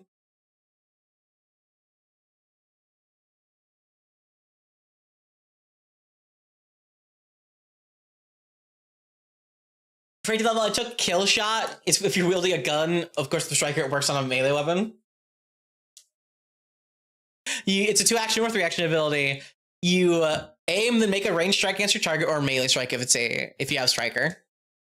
If the attack is success, but not crit success, you'll deal maximum damage no matter what. This damage is if every die you'd roll is a maximum result. On a crit success, roll the result normally, but if the double damage would be less than the result of maximized damage on normal success, use the maximum damage instead. However, if you spend 3 actions on your attack and still crit them, you'll deal maximum damage and then double the damage as a result of the normal, so you get double the crit damage. So it's really much of a like risk-reward thing. If you want to use all 3 of your actions just to hope you crit them, but if you know you're probably going to crit them, like if you have a fortune effect on you from like one of your homie's spells, or like just a lot of debuffs, like they're clumsy right now, they're like feared / sickened, frightened / sickened, excuse me, and off guard, you're like, hey, fuck it, I'm just gonna whack. Because you remember, you're legendary in your guns, asterisk. I have to say asterisk because skirmisher is really weird in the way it words itself. It's like an entire 2-paragraph section that talks about like, yeah, you treat guns as not just a gun. I like those odds, to be honest. I do too. Because remember, you're legendary, so you can scale up even higher than most things. And if you have a lot of debuffs and a lot of teamwork going on, you can probably call a lot of crits. So it can work out a lot. It's just such a, like, kill shot also makes me think of the fucking Office thing. He turns the gun sideways. That's a kill shot. That's a kill shot. I love that. I love that. I think it's not a reference to that probably, but I like to think it is in my heart.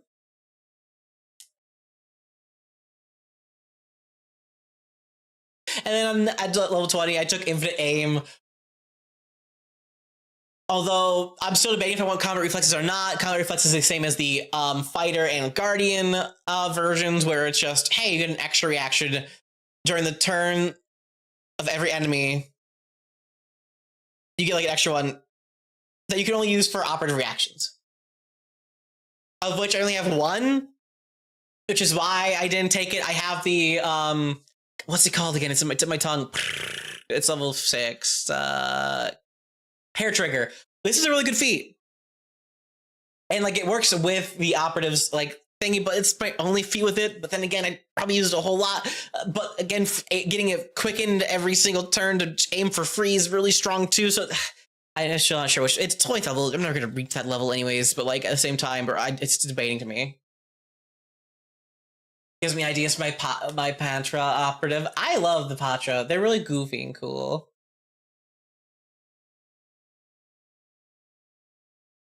But, that was gonna be my build for my Starfinder character. Lamau.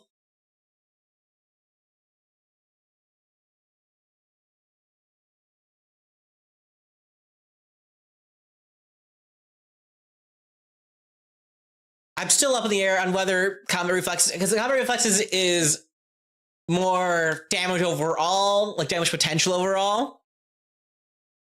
But Infinite Aim is free aim, which is your entire kit revolves around aiming. And since I don't have I took some of the action compression aiming ones. I took the mobile aim, but that's about it. So I'm still be strapped for actions. Maybe if I don't mobile aim every single, is mobile aim flourish? I don't remember, because I know kill shot is flourish. What's over here? I remember I took that one at 4th level. First level. Yeah, mobile aim, 1 action stride and aim. But that's my only action compression feat I have for the aiming, so it's kind of like a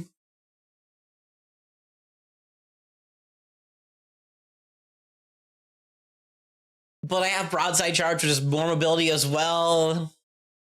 So I could. Mobile aim is only traversal, though. It's not flourish. I don't know what the traversal trait does. I mean, Because I think it's like, I'm pretty sure traversal is like, kind of like how the, what's the no barbarian thing called? This is in my tongue. Ooh. Where it only really matters if you're a barbarian. Concentrate trait. If I remember right, I'm pretty sure traversal. Abilities can easily be adapted for other forms of movement. Action of this trait includes one or more stride actions. It can be easily have to do other thingies. Yeah, that's what I thought. It's just you can do it if you can do it if you have other movement types. But does anyone think it's weird that the trooper background is uncommon? Is it?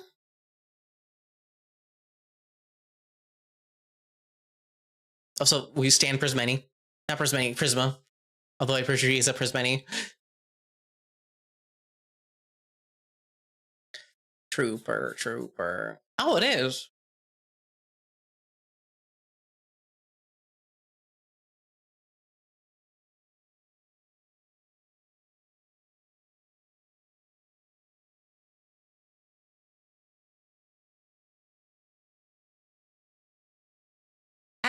Because I know why Cyberborn is uncommon, but why Trooper?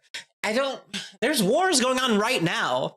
Like the Vesk Aslantean war is currently going on. Why is Trooper uncommon? Barricade's a good feat though. Like,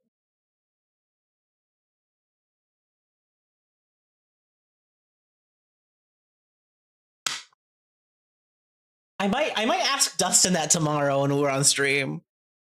Because I don't actually know why Trooper, of all things, is uncommon.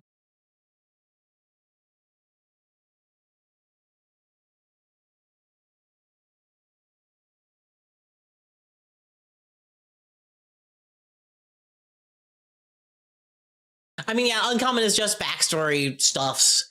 But, like, I mean, if only two people are fighting, then the others aren't troopers. But, like, the Patra just fought the Vesk for their independence. There's a lot of stuff happening. There's a lot of wartime shit happening right now. Are you saying Trooper is not common in like space right now currently? That's my thing for like, I don't know why it's uncommon because I feel like it would be very common given the current political stuff that's going on in Starfinder.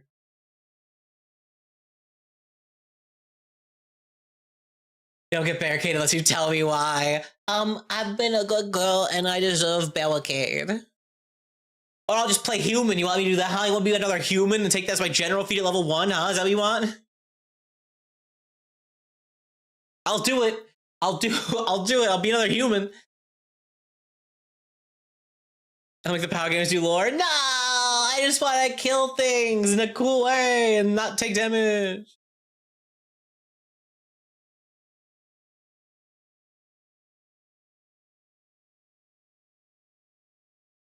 Is it really power gaming though? It's just like, it's like if like I got like shield block for my general feat, you know.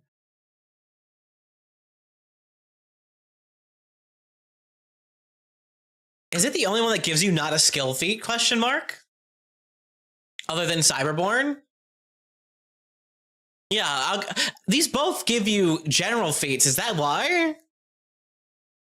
Is it just because they're general feats? Oh. I didn't notice that until right now, actually. Which is weird, because I'm... Paizo's very flip-floppity on what is or is not uncommon based on, is it strength or lore? Because, like, certain things are rare because of the lore. What? Gloma aren't strong. Gloma kind of suck as an ancestor, but they're rare because they're not there often. You see like one of them. But, like, these are uncommon because general feat, question mark? I don't know, it's weird. I'm gonna go to the bathroom real quick, don't die.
Alright, I return. I need to get a new fucking mic arm. This one is not cooperating with me at all and doesn't want to stay. Stop. Stop. There we go. There's so, I love all the backgrounds. Can I just say, this is my favorite art in the book right here. One of my favorite arts of all time. A fucking Barathu taxi driver. This is peak. This is peak gaming right here. This is what peak male performance looks like. You might not like it, but this is what it is. It has all the stuff on the dashboard. It has a little CD hanging from the fucking mirror. It's holding the beads. It's just perfect.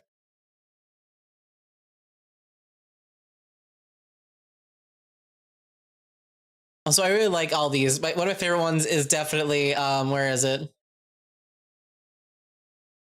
Tech support. Yeah, all of Barathu is peak. I really love that they decided to not just have the same Barathu, but change the color palette on it every once in a while. Like, was it Starfinder 1? They're like, we gotta make them look weird. But I fucking love that tech support is a whole ass background you could have, because of course it is. Fucking Paizo's entire thing with backgrounds has always been, at least for Pathfinder 2nd Edition, has always been like, hey, think of any job ever in anything ever fantasy, we have a background for it. And I am glad they kept this up with Starfinder 2e, because you get Space Pirate! Like, ooh, Space Pirate, yippee! But at the same time, tech support. You could be something really cool. Like, you're like an outlaw on the run, but you could also just be a teacher. It just goes so much back and forth, like, you're a cool grifter, you're a cool hacker, or a scummy grifter. But at the same time, you should be like a social recluse who is scared of technology and people. I just love the text for the recluse, by the way. You used to be someone without another life. Keep to yourself these days. You can get an existence as a hermit in the wilderness, or alone in a rundown neighborhood. You thought you could put your past behind you until a new disciple or an old enemy dragged you back into a life of this adventure. You get the survival skill feat, you get the survival skill, lower skill related to your former life, and then get a dubious knowledge skill feat. I think will make you want to throw it into a bunch of mild mercenary takes more than being in tech support will. Exactly. Neat background, yeah. Although this is more like a John Wick-ass type of thing, like you were retired. You got out of that life, but you got dragged right back into it. I love that type of stuff, where it's like, I put this behind me, but I have to keep coming back to haunt me. It's like, you never run from your past. And of course, you got the VV background to be a scientist. Be a huge fucking nerd. You can always be a smuggler. I love smugglers. We all have Han Solo types. My main favorite character I played in Star Wars Saga Edition tabletop game was the Wizard of the Coast 3.5e styled Star Wars game, was a smuggler. Because, like, I'm sorry. We all thought Han Solo was, like, the coolest guy ever as a kid. I was a big fan of Dash Rendar, the guy from the shitty N64 Star Wars game. He was the coolest. He was just Diet Han Solo, but I thought he was cooler than Han Solo. I think he had a robot instead of a Wookiee as, like, his cool guy companion. But, and he fought, like... he fought, like... Oh, which assassination robot is it? It's the one with the circle... It's the one with the weird, like, long spherical dome... head looking motherfucker, and he also fought, like, I think it was Boba Fett. Yes, Boba Fett. It was Jango Fett's been dead. It was Boba Fett. You fight IG-88 as a boss fight. You fight, like, one of them walker thingies. Oh god, I'm trying to remember. I never remember the names of the two leggy walker thingies. You should kill a bunch of fucking tauntauns. Not tauntauns. God, what are the fucking Yetis called? I'm so, like, out of date with my Star Wars shit. The Wampas, which are, like, maybe related to Chewbacca's species, but maybe not. It really depends on who you ask and what books you read. Which I always thought was funny. You fight an ATSD boss, you fight IG-88, you fight Boba Fett, you do so much stuff, and then you kill yourself at the end with a cool sacrificial explosion. Or if you get the best ending by doing all the cool stuff really fast and really awesomely, you get the best ending where everyone thinks he exploded in there, but he actually got away last second, and now his name is pretty much wiped from everyone's memory because, like, you know, he thought he died in there, but now he can live out a life as like a non-scummy smuggler dude, so nobody knows that he actually got away. Anyways, Dash Rendar is infinitely cooler than Han Solo. I don't care what anyone says. Yes, I was a child, and no, my thoughts will not change. Also, the game was awful. I'm gonna tell you that right now. If you're ever gonna go back to play any games of childhood, don't. All the games I've gone back to play from when I was a kid, and I was like, "It's the coolest, hardest thing ever." As an adult, I've been like, "This sucks, dude. This is awful." Like, I was so obsessed with the Bionicle PlayStation 2 game, like the first one. I think it was just called Bionicle. And I was like, "Wow, this is awesome." I tried to play it again like 3 years ago. I was like, "Oh, this is bad." Best Smuggler is the hot one from Old Republic that flipped off the Mandalorian blockade. That's fair. Maybe I miss you going over the classes. You missed me going over my one character I did for my operative. I went over my build for my operative lady. I love her the most. She's really cool. She's kind of hot, mommy. But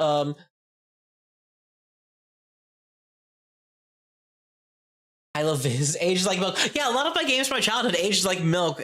Like that one Star Wars game. I don't remember what it was called. What? Star Wars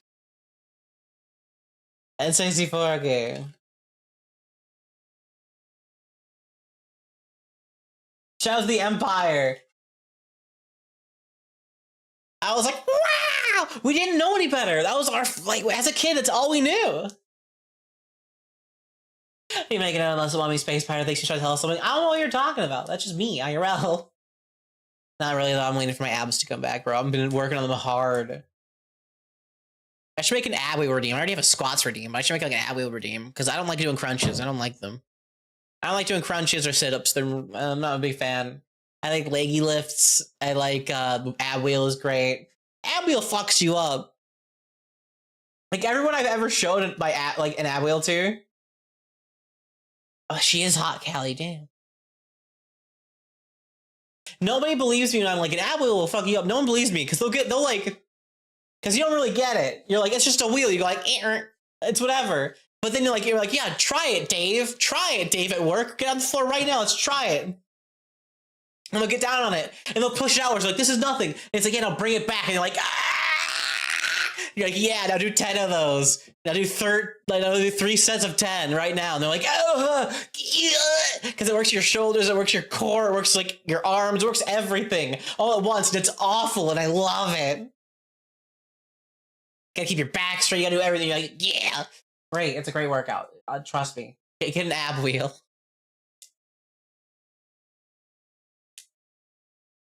It works. It sucks so good. It's like back when back in high school, I had to trick my autism brain into loving doing burpees, which of course most people, I'm pretty sure, at least in a lot of American like high schools made you do those at least some point. But like I had to do it because I did like sports stuffs. Like I was like a runner person. I did track. I did like cross country for a bit. And just like I had to teach myself because they made us do it, especially when the gym class overlapped with the training for shit. It was rough, but I had to learn to make myself love it. All right, 10 squats, spaghetti. 1, 2, 3, 4, 5, 6, 7. I can't do that voice forever. 8, 9, 10.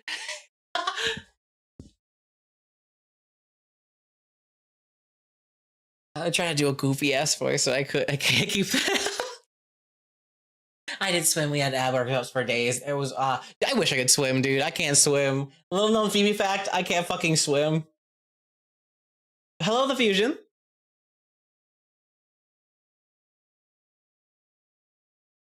Goofy. Listen, I'm a goblin. It can't expect me not to be goofy. Thank you for the follow.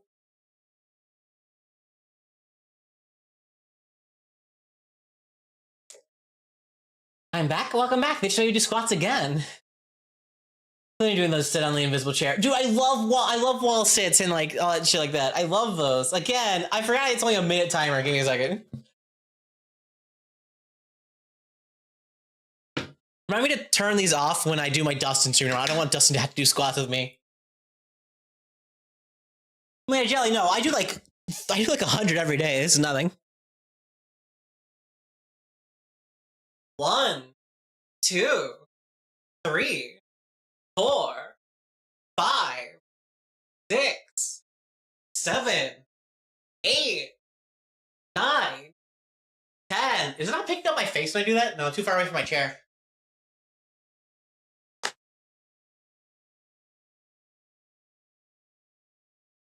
What's my squat workout again? I'm trying to remember. I've just done so much that it's like a brainless thing for me now.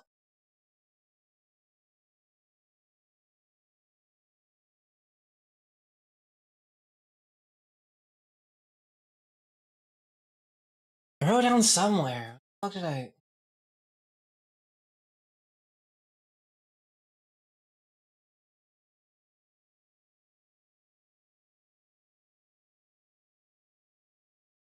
Where did I put that? Where did I put the? I had a list. I had someone maybe list out in Melly's chat. Oh yeah, 3 sets of 15 pulse squat jumps, 4 sets of 12 alternating side lunges, 4 sets of 12 forward lunges, 3 sets of 10 jump squats, 4 sets of 12 side lunges both sides, 3 sets of 15 squat jacks, 4 sets of 15 kickbacks, and as a finisher, like as many squats as you can do at one, like in like a row without like passing out.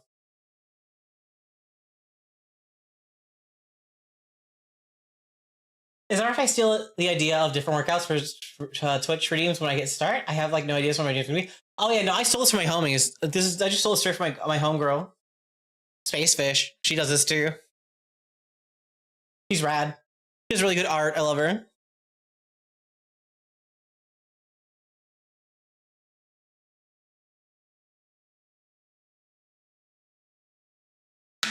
What was I talking about before? We talked about, and we got tired about Star Wars again. I'm such a bad streamer person. I get so distracted. But I love all the backgrounds. Time Lost, I feel like, is made exclusively for what's it called? Made exclusively for witch warpers, because it's you just being slurped somewhere through time and you're kind of here.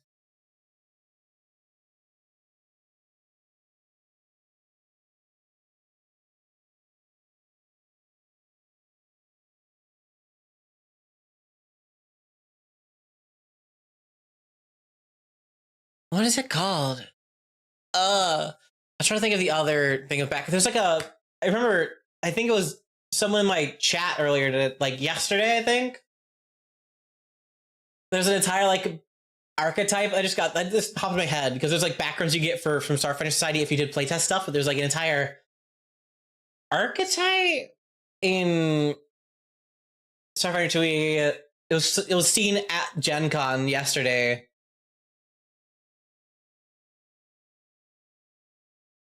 Where is it?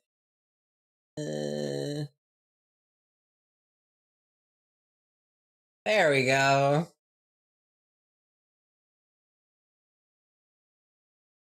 It's a charity one. It's like a charity chronicles thing because they let you if you like do charity, they do a charity donation thing every year for the most part, and if you go and donate a lot to charity, you have a chance to get access to some things. This is a personal heritage. That time I got reborn in Starfinder.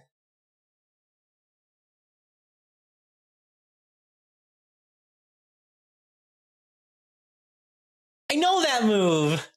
You are a hardcore player of Starfighter who memorized every spell in the game. You gain recognized spell skill feat as a bonus feat and can use video game learners of Arcana, Nature, Occultism, or Religion to identify the spell. Like, this is literally like, you got isekai'd into Pathfinder, whether the tabletop or the video game, because there's a video game coming out to CRPG. You can wish list it on Steam right now, which is goofy. I love it.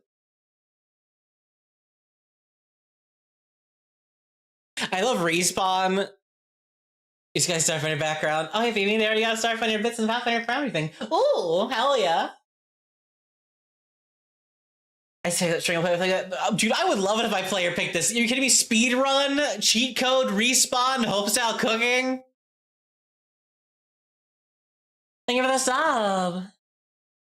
Oh, who's making it? I don't remember. Let me pull it up real quick. There's like a whole trailer for it and everything. Show me your steez. Epic Tellers Entertainment. I think this is their only game, question mark. The trailer's not much, it's still a teaser trailer, so I'm not gonna show it here because it's not a whole lot. But if you see here real quick, there's like, oh, it's a CRPG, we know that much as well. But like, where's my romance tag? Give me romance tag. I wanna do romance in my CRPG. That's my NPC. Also, am I an NPC that gets murder hobo? Probably.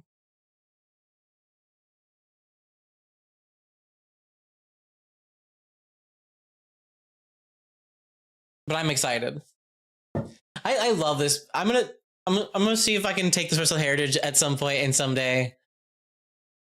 Because I know it's only for charity, but that's only for Starfinder Society. This ain't no society thing. This is real life. I just love like that you can recall knowledge for any creature using video game lore / vid game lore.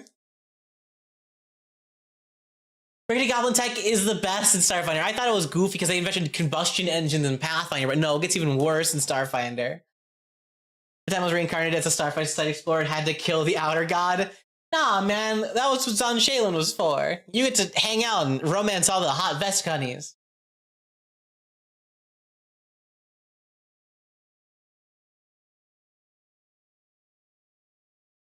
I just love speedruns so much. Once per day is a free action. You become quickened for 3 rounds and can use that only to like burrow, climb, fly, stride, or swim. It should just have the traversal feat, like trait thingy. Yeah, no, we just duct tape that back. It's like we just duct tape it, you know? That's how it works. It'll be fine. I don't need to breathe. You know, I love this personal heritage.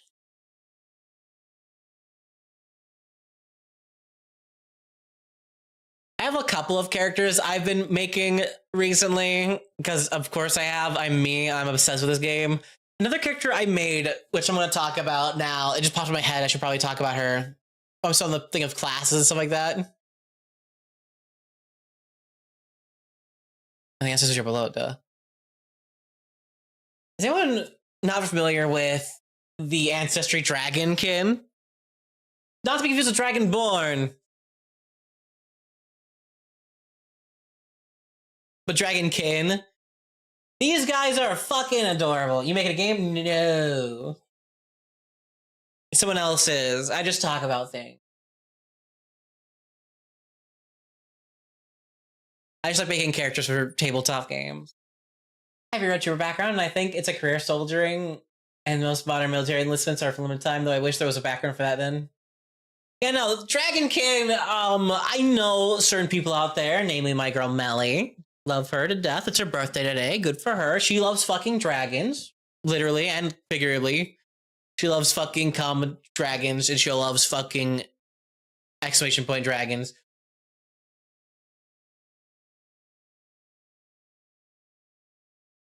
And these are literally, this is just dragon marriage. All right. Yeah, it's her birthday today. Love her to death. I'm probably going to raid into her later once we're done.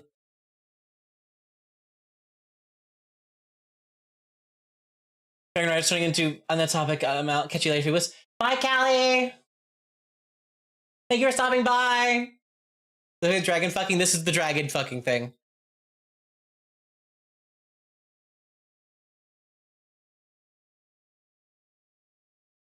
Dragonkin are goofy.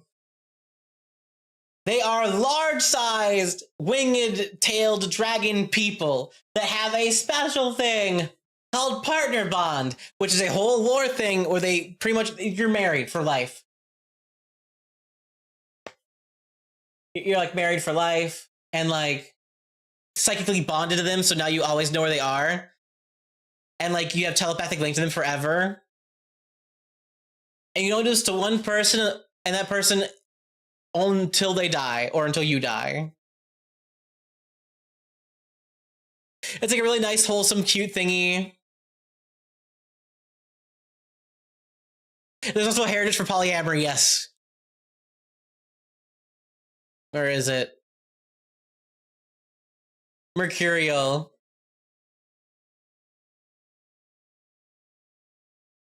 On Circle of Resurrection, you can get it back if they come back to life. But Mercurial Dragonkin is like, yeah, you have a deep-seated fear of codependency. You can't form a permanent partner bond. Instead, you can form a temporary partner bond.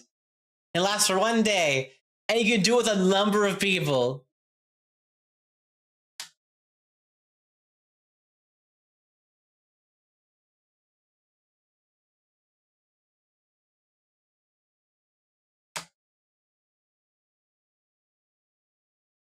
You get stuff, normal dragon stuff like dragon like features like if you want to kill people, you can grab dragon lethality, grab slashing claws, piercing horns, piercing jaws, or like a little tail to like bludgeoning people with. You get dragon breath, all that stuff like that. But I really love the because these have a lot of feats, by the way. This is level 1 feats. These are still going. This is like 2.5 pages of level 1 feats for them. But then you can do so much dumb, cool dragon-y shit. What happens if you become undead? I don't know. I don't ask questions. I don't want to think about that. But that would be pretty cool. Like, Borai exists. That'd be really cool, actually. I don't know. I should probably ask about that.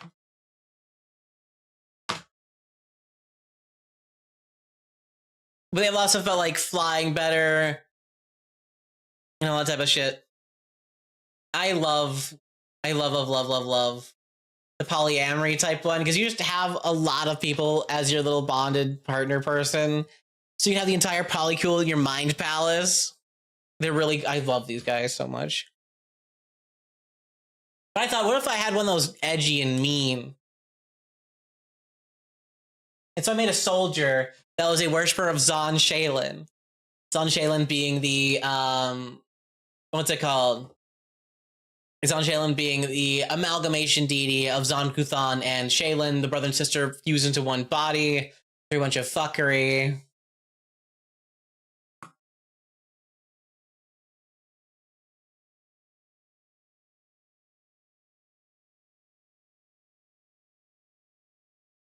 But she's a worshiper of them. They're all about, their whole thing is art through pain, because Shaylin was an art goddess. She was all about art and love and cool stuff like that. And then her brother Zon Kuthan was the edgy god of pain and suffering and blood and shit. So like they mix together and now they make emo poetry, which I love. So I decided to make a really edgy, really mean. I mean, yeah, it was because of like, it's not Naruto specifically, it's just in giant eldritch deity being creature tried to eat a whole entire eldritch baby and suck up its power to gain ultimate power. So Shaylin was like, I'm gonna fight this fucker, and then she got her ass beat. And then her brother showed up and he was like, you can't beat her up, that's my thing. And he got his ass beat, and then they did the fusion dance. And a fusion, ha! And then they did that together. And they morphed together into one whole being and beat the shit out of the elder entity creature into another dimension universe and saved the baby. The baby. That's a whole thing.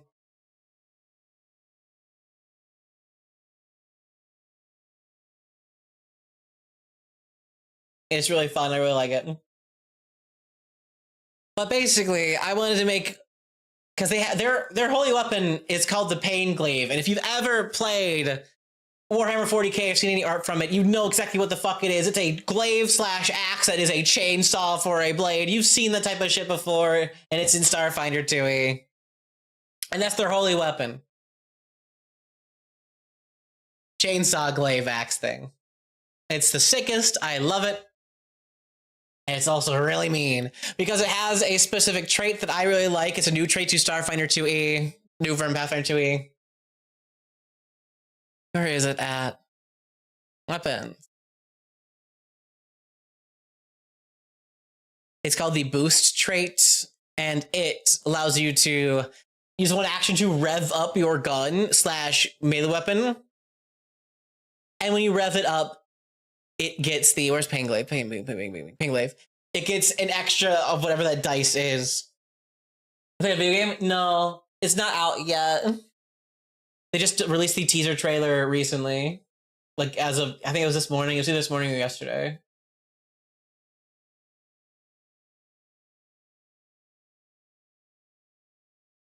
But like for the Pain Glaive, it does 1d10 damage normally. But if you boost it, it'll do 2d10 damage. Although I believe with boost, it works kind of similar to Deadly and or Fatal, in which case you don't add the extra damage until after the crit. I gotta go and make sure about that, actually. I'm pretty sure that's how it works. I mean, boost, boost, boost, boost, boost, boost, boost. Yeah, they double, and then you add them afterwards. But the dice scale with your weapons, like level type steeds. So if you have like a ultimate weapon, it does 4 extra dice of it, which is nuts. Because so instead of doing 4 dice, it'll do 8 dice. It gets crazy. I was like, what if I do that with a soldier? Because the soldier class has an entire subclass about melee stuff called close quarters. You know, some people might use a giant machine gun or a big flamethrower or a missile launcher, but not you. You like to do it the old-fashioned way. Maybe a Vescarium with a Doshko or a devotee of Sean Shaylin wielding the Holy Pain Glaive. All 2-handed melee weapons for you can be used as a area weapon as if it was a missile launcher type deal. You get a 5-foot burst, and you're unaffected by your own attacks because it attacks a, like, it starts at, the burst starts at a corner that you stand in. You turn any melee that's 2-handed weapon, has to be 2-handed specifically, and it does that. And anything that specifies you can use your class features or class feats to strike with a ranged strike, you can just say, no, mine. And with your big whapper. You also get the Whirling Swipe feat for free, which is a 2-action level 1 feat, which is just, hey, you get the big area attack.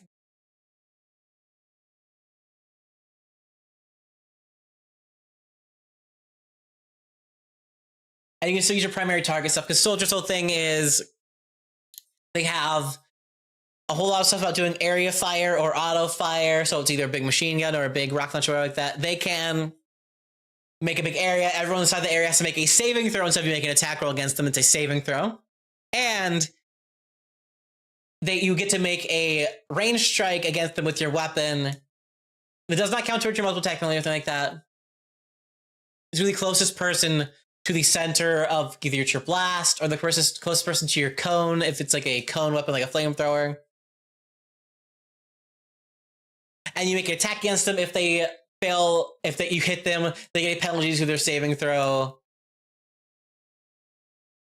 against your whole like area afterwards.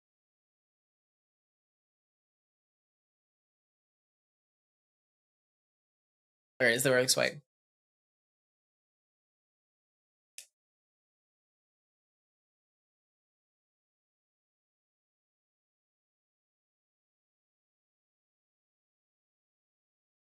They're pretty much a martial controller. Instead of just being a range controller, you can turn into a big, I'm going to stand here using my giant chunky armor, because soldiers are trained in all of the armors, but specify a lot of their stuff being on heavy, big, thick bitch armor. Like this art right here, it pretty much tells you all of what you need to know. This is what, like, you should be in big, chunky power suits. So just get in the middle of everybody wearing this giant armor and start swinging, spin to win, spin that shit. It's a great time. I played a little bit of this in the playtest part of the game back before it was fully released. They did not make any changes to it. It has just been great regardless.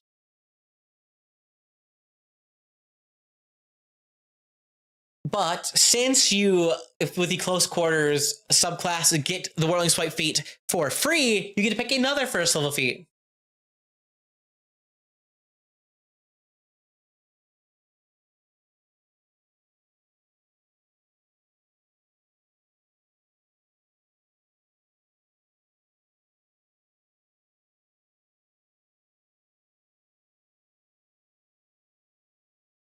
Are you streaming and I get a notification? Oh, that's fine. It's okay.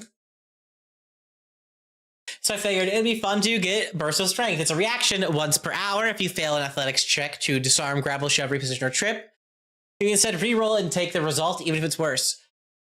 You might be asking, Phoebe, but like, you use your two-handed weapon. You can use those types of actions. Soldier says no, I can do whatever I want. Whereas it's 3rd level, I believe.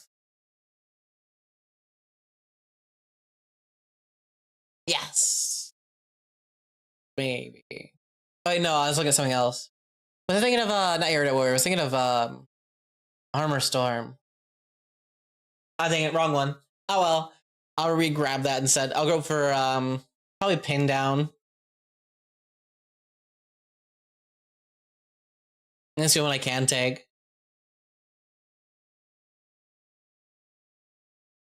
It just makes enemies suppressed if they succeed their saving throw against whatever like area thing you make. And of course, if you're going for a spooky evil bitch lady, I am going to go ahead and take Menacing Laughter. It's a 1-action ability. It's an intimidation check against any creature within 30 feet of you who is suppressed.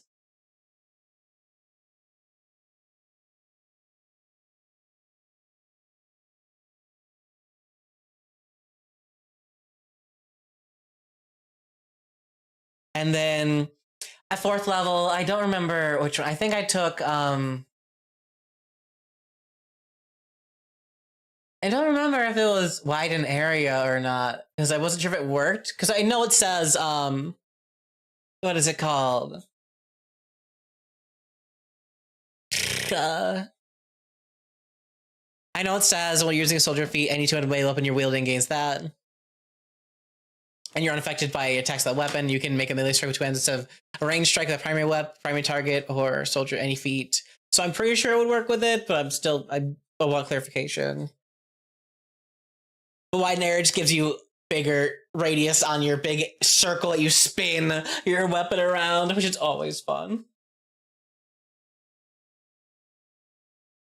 My internet being weird again. I just got a notification that my fucking internet will be going down soon. Ugh.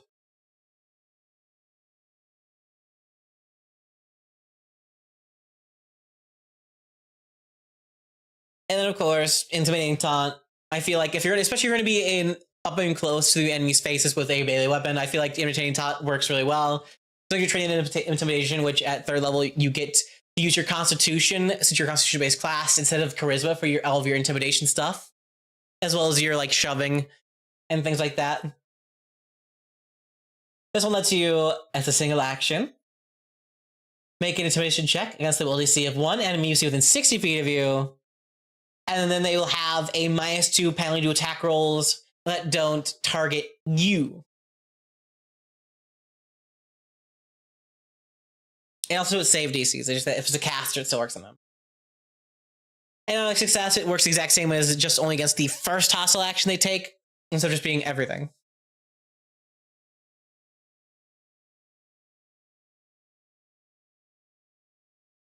But at the same time, Punitive Strike is also really good. Because Punitive Strike is just attack opportunity. And it's like, which one do I pick? Do I want to make it so enemies are forced to attack me, or punish enemies for trying to move around me to attack my homies? So it's a big uppity thing. I'm never sure which one I want to pick. Because, like, I feel like it's the same way with Pathfinder 2E, where, like, attack opportunity / reactive strike is just really fucking good. And especially in Starfinder 2E, with how ranged focused it can be, that punishing enemies for making a ranged strike within my reach, which of course is 10 feet, since I have a two-handed weapon that has the reach trait with a pain glaive, it's a lot of room that you could just take up.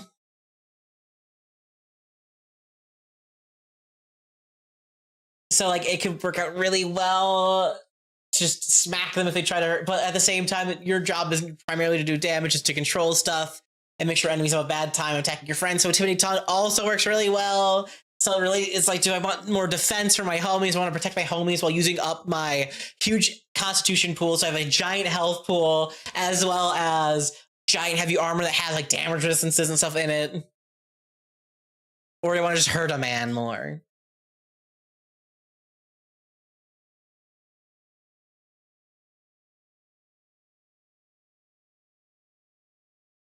I'm leaning more towards intimidating taunt, just because if I'm in enemies' faces, hopefully my allies will be outside of any areas of something, so they'd have to go ahead and target just me. I'm leaning towards intimidating taunt. And then, of course, level 8, we're going to get Bring It On. If you're wielding a two-handed weapon, use one action. So your next turn, you take a -2 penalty to ACs and gain resistance to all damage equal to half your level, which is a lot. Well, if you have Arbor Storm, it's doubled, which is even bigger. But also Overwatch is really good too. Not the game kind of mid, but the feat is really fun. A suppress creature, which a creature suppress if they fail their save against your area / auto fire. Play either an envoy, operative, or soldier. I love operative, envoy, and so I love all the fucking classes, which is weird because I normally run away from any caster class. Usually, I know like Phoebe and Laura as a magus, but personally, I don't really enjoy casting stuff. It's not my personal class fantasy. I love that JoJo type shit. Like, I love that Hercules type shit. I love that weird, like, just anime over the top sword fighting shit comparatively to casting spells that can explode God. But damn, do they make the fucking caster so cool in this game? Mystic is so much fun. It slaps so hard. Witch Warper is really fucky in a good way. Just be able to rip open space-time holes in like the ground and like the earth, just everything around you to go and mess with like enemies or help your allies. It's really fun. Man, this game is so cool. I love this game. Make the phase cutlass a finesse weapon, please.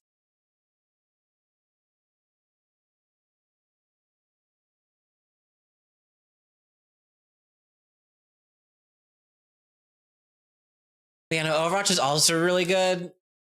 It's just the same as, I feel like if I'm going to take Pewter Strike, I would take Bring It On. But if I took offensive defense, I would take Overwatch, because Overwatch works kind of like a little bit like Pewter Strike. Pewter Strike has more, what's it called? It has more things available to it. Overwatch only works on ranged attacks or leaves a square during a move it's using, so it's like half of Pewter Strike. But you still make a strike against the triggering creature, and on a critical hit, which might not happen a whole lot, your main attack stat is the one lower than other people's, but still on a critical hit, the triggering action was a move action, you disrupt it, so they're not allowed to move into your homie or get into a better thing, so they have like a less like negative to their like range attack because of range increments and stuff like that. So it's a really good control option. Like I said, if I took Pewter Strike, I would take Bring It On. But if I were to take offensive defense, I would take Overwatch. Get a bit of best of both worlds. I want tanky and control, or control and kill.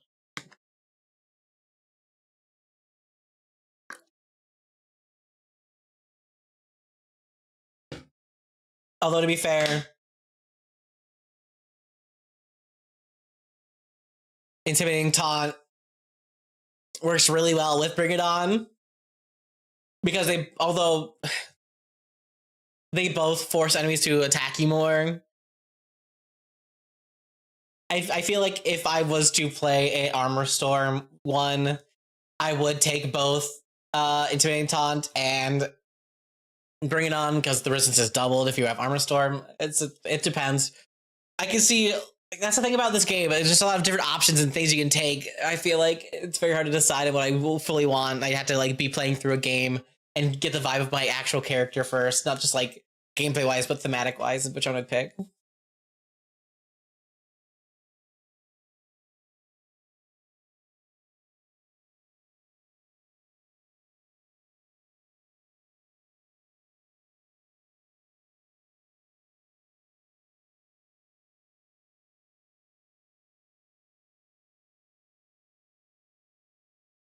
And then at 10th level, again, it's like a really hard thing to pick because do I want more damage or do I want to be more control-y / defensive? Because Brutal Barrage is amazing.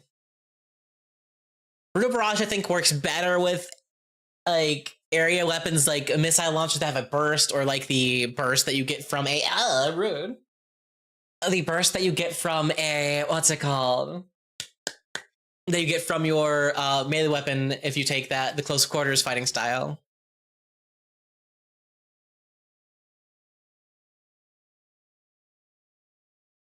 You just give 2 extra weapon damage dice on top of it. To like anyone who's adjacent to the center point of the impact / first 10 feet of the corner line. Which is a lot of extra damage. So imagine, okay, just imagine, do math for me because I'm bad at math. If you're level like around, let's just say max level because it's easiest. If you have max level weapon, it will be 4 damaging dice. So with a Pain Glaive, it would be 4 d10s. If I boost as one action, it would be well, it would be 4 extra d10s. So that'd be 8 d10s. Then, of course, if I use Brutal Barrage, it would be 1 action to add 2 additional weapon dice to targets who are adjacent to the center point. You might be saying, hey, Phoebe, how are you going to do that if area fire, auto fire are 2 action thingies? It's 20 feet. Bullet Typhoon that allows you to make them as a single action. That would be 10 dice, 10 d10s, plus whatever bonuses for weapon specialization and your strength bonus, stuff like that, just on anyone who's near the impact of your attack. That is a lot of damage potential. Of course, this is max level, like we said, so of course it makes sense to boast there, but still, taking all that into account, it can get really crazy later on. Baseline, now it's okay. If I'll just do it normally, I wouldn't be able to boost it all. It would be Brutal Barrage and do an area fire thingy, but it would still be anywhere from level 10. I believe you have 2 weapon damage dice. Maybe 4 dice to 5 dice. Still pretty good. Still a lot of damage. 5d10s, max 50, plus whatever weapons back and shit like that, which is level 7. All that jazz. Brutal Barrage is just mean.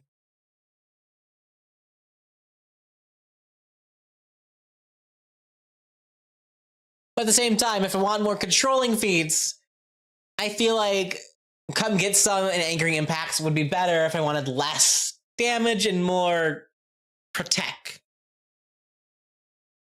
Angering Impacts, whenever I suppress somebody with an area fire or auto fire, which was a whirling swipe, they get a minus 20 foot penalty to their speed instead of a minus 10 foot penalty. But on top of that, if I also crit them with the attack I made, or they critically fail their save, they become suppressed with the minus 2 penalty to their speed, and also stunned 1.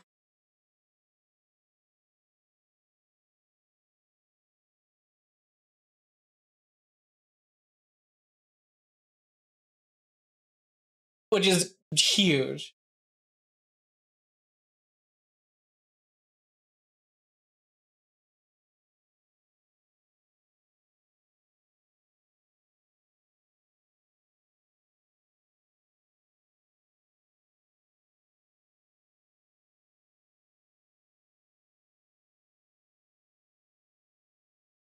And then Come Get Some is just, hey, once per day if you reduce to 0 HP and will fall unconscious,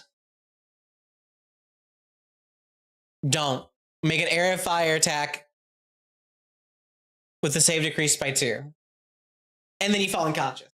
So it's more damage, but it's more of like if you did your job well as a tank and you took all that damage, you're like, ugh, and collapse, you're like, no, actually. So it's a little bit more damage, but it's also like you did your job good, here's your cookie.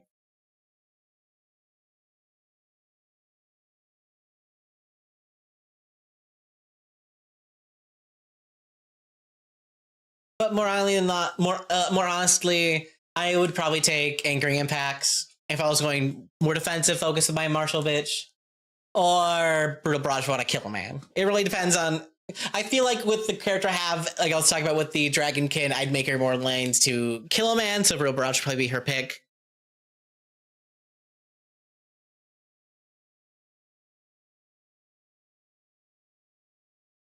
My one sadness is I can't rocket jump with an axe / pain glaive.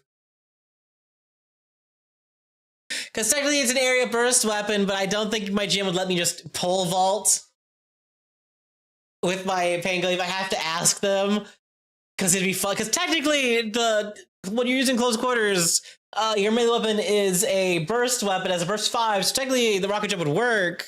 It just says, you know, you know, I'm probably not allowed.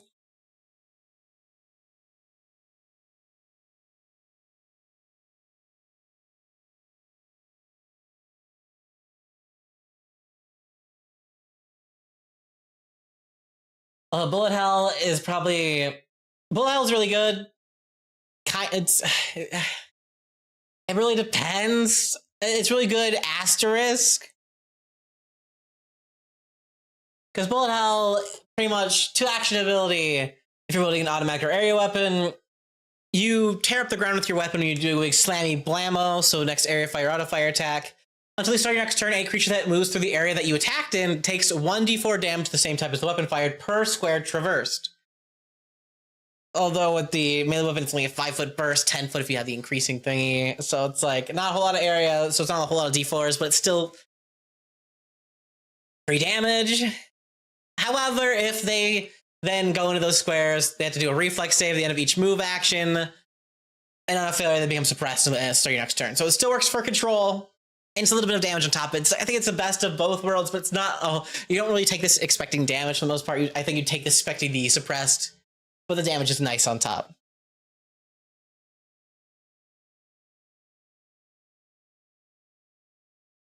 Also, speaking of the dumb-ass, awesome fucking names of feats in this game, terraforming is dumb. I love it. Not terraforming, terraforming. It's just, instead of making a primary target during your big AoE attack, you can just make the ground difficult terrain. And if it's already difficult terrain, make it greater difficult terrain. And no matter what happens, it cannot be changed from difficult or greater difficult terrain without extensive engineering or magic. You can't fix it with a shelf. You need to fucking go over and get this shit over with like glassing the planet or using magic to fix it. It is dumb and I love it. It's really good for control stuffs, but it's also really goofy to think about. Big pain glaive decimating the ground to the point where you need magic to fix it from being greater difficult terrain. It's pretty peak.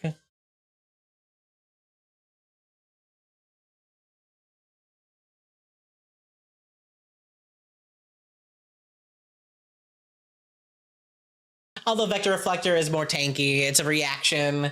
If an enemy that you've suppressed already will just suppress in general, so it has to be by you. It hurts you with a strike, you just become resistant to it. You go half your level.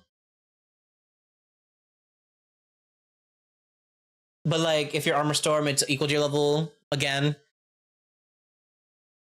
And again, if you have Armor Storm, if the triggering creature within reach, you can attempt a flex check to shove it.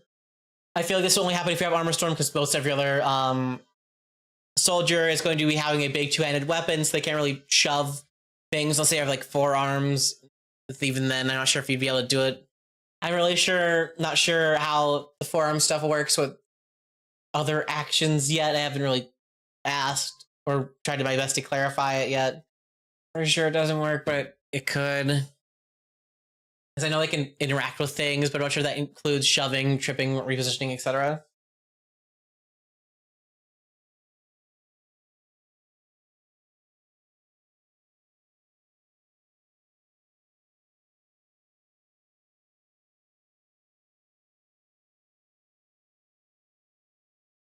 Where is it? Okay, it was here. Overkill is the next feat I picked up. When you suppress a creature with area fire auto fire, they just take bleeding damage. If it's a crit hit, they take 2d10 bleeding damage instead of 1d10 bleeding damage. I feel like the blood works really best with the whole Zon Shaylin worshipping sadistic dragonkin lady I made. I feel like it fits her thematics very well.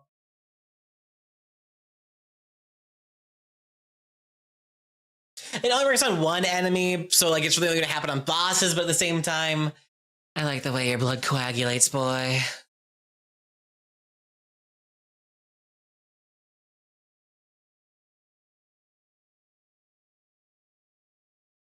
And then this is tempting. Level 18 feet, this is tempting.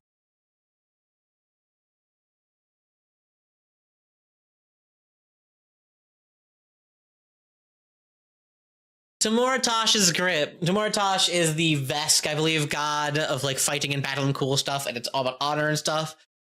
It's such a wield two-handed weapons in one hand. Oh, that's really poggers.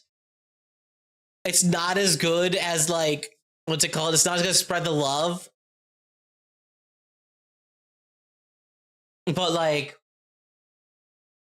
I'm gonna take it for spookiness alone, and plus I'll have a free hand for grappling, shoving, repositioning, all that stuff like that, which is also good.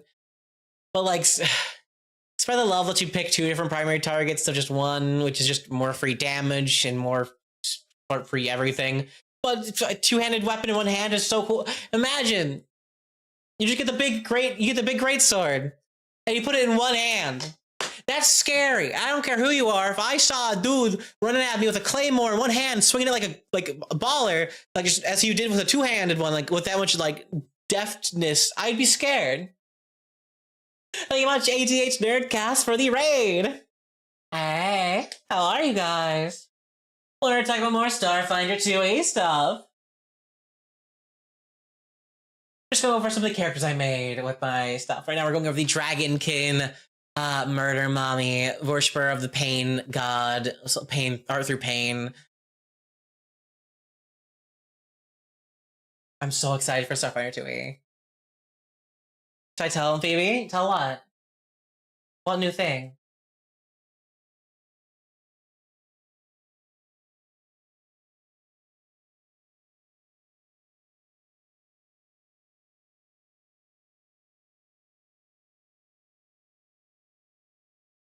If I want to think, like what?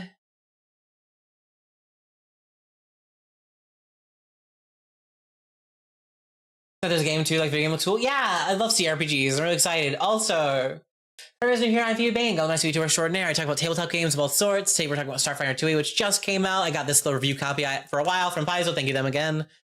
And tomorrow we'll be interviewing one of the developers, Dustin Knight, on stream here. In which case we'll be doing Q&A type stuff. We'll be going over questions submitted by the audience. You can see the questionnaire form thingy. It used to be pinned at the top. I'm not sure if it's still pinned because I stream crashed because I ran out of internet because my power went out.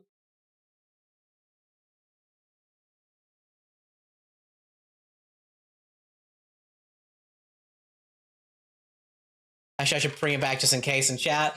And we'll also be doing giveaways and stuff for free Pathfinder 2E stuffs as well for anyone who's in chat. We're doing that today, and we're going to do it tomorrow on both YouTube and Twitch.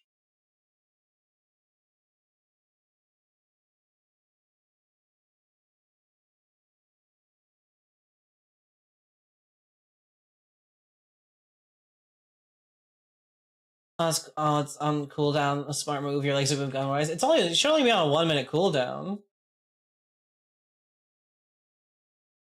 Yeah, there's a Google Doc there you can go to and go and request a question if you have any for the developers. Yeah, no, like I said, Bullet Typhoon is just good. Okay. Hyper Technique and Bullet Typhoon are cheap. They're both stupidly good, and it's a really hard to fucking choose one, in my opinion. Bullet Typhoon. Your area fight auto fire attacks are now a single attack, single action. You can't make more than one in the same round, but it's one action offering you for two actions for other things. However, Hybrid Technique, if you're wielding an area or automatic weapon, it's two action ability. Choose two soldier feats that take two actions to use, require you to wield a area or automatic weapon, and cause you to make it auto fire / area fire. You just do the attack once and apply both thingies. Which is just a big, it doesn't do the damage twice, obviously, but you get to do double up on the effects of stuff and then still get one action at the end of it. It can be pretty great.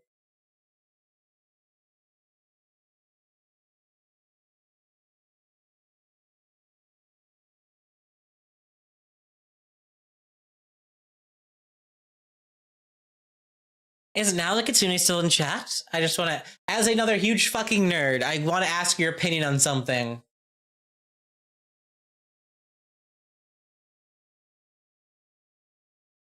Because rocket jump, yeah? 2-action ability. If you're building an area burst weapon, you make an area of fire then leap, using your weapon to add status bonus to the distance traveled equal to double the burst to your weapon.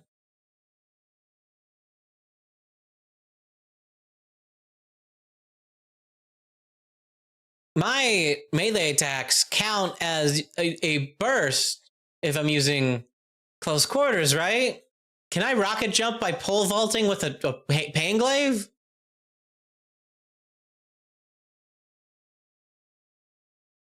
Because any two-handed melee weapon you're wielding gains the area burst 5 feet. So, like, technically, it should work. Although, thematically wise, it doesn't really fit in line with what the feat does. But I don't care. I think it's funny.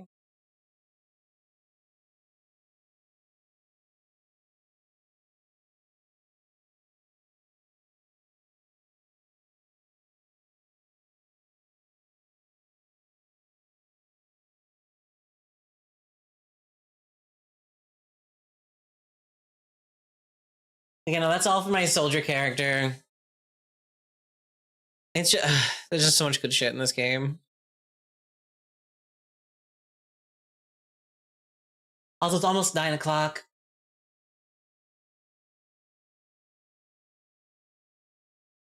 And my throat's starting to get sore. I don't want to explode everything before my stream tomorrow. Which, remember, 4 p.m. EST, 4 to 6 p.m.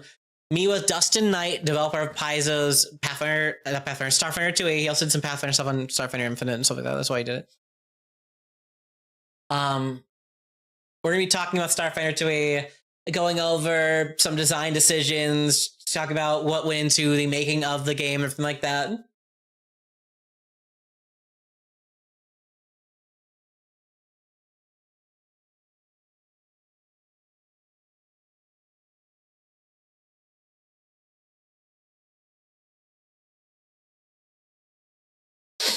So I think I'm gonna probably end my stream here, just because I feel my throat collapsing it on itself. Labal.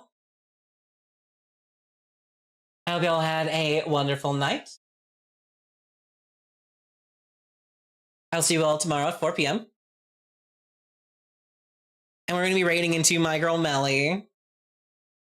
It's her birthday today. Wish her a happy birthday. Give her all of your dollars. That's wrong command. There we go. Our raid message will be Get Bited Stinky Tiefling. I'll put it in chat for you quick.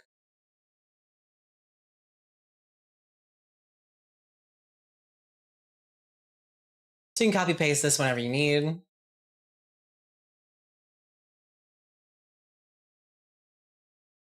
One last thing, I'm going to plug my Discord real quick. If you ever want to get updates on me or anything I'm doing that includes videos, streams, or just hang out and chat with me, you can go there. I want to thank you all for watching once more, and I'll see you all next time. Bye!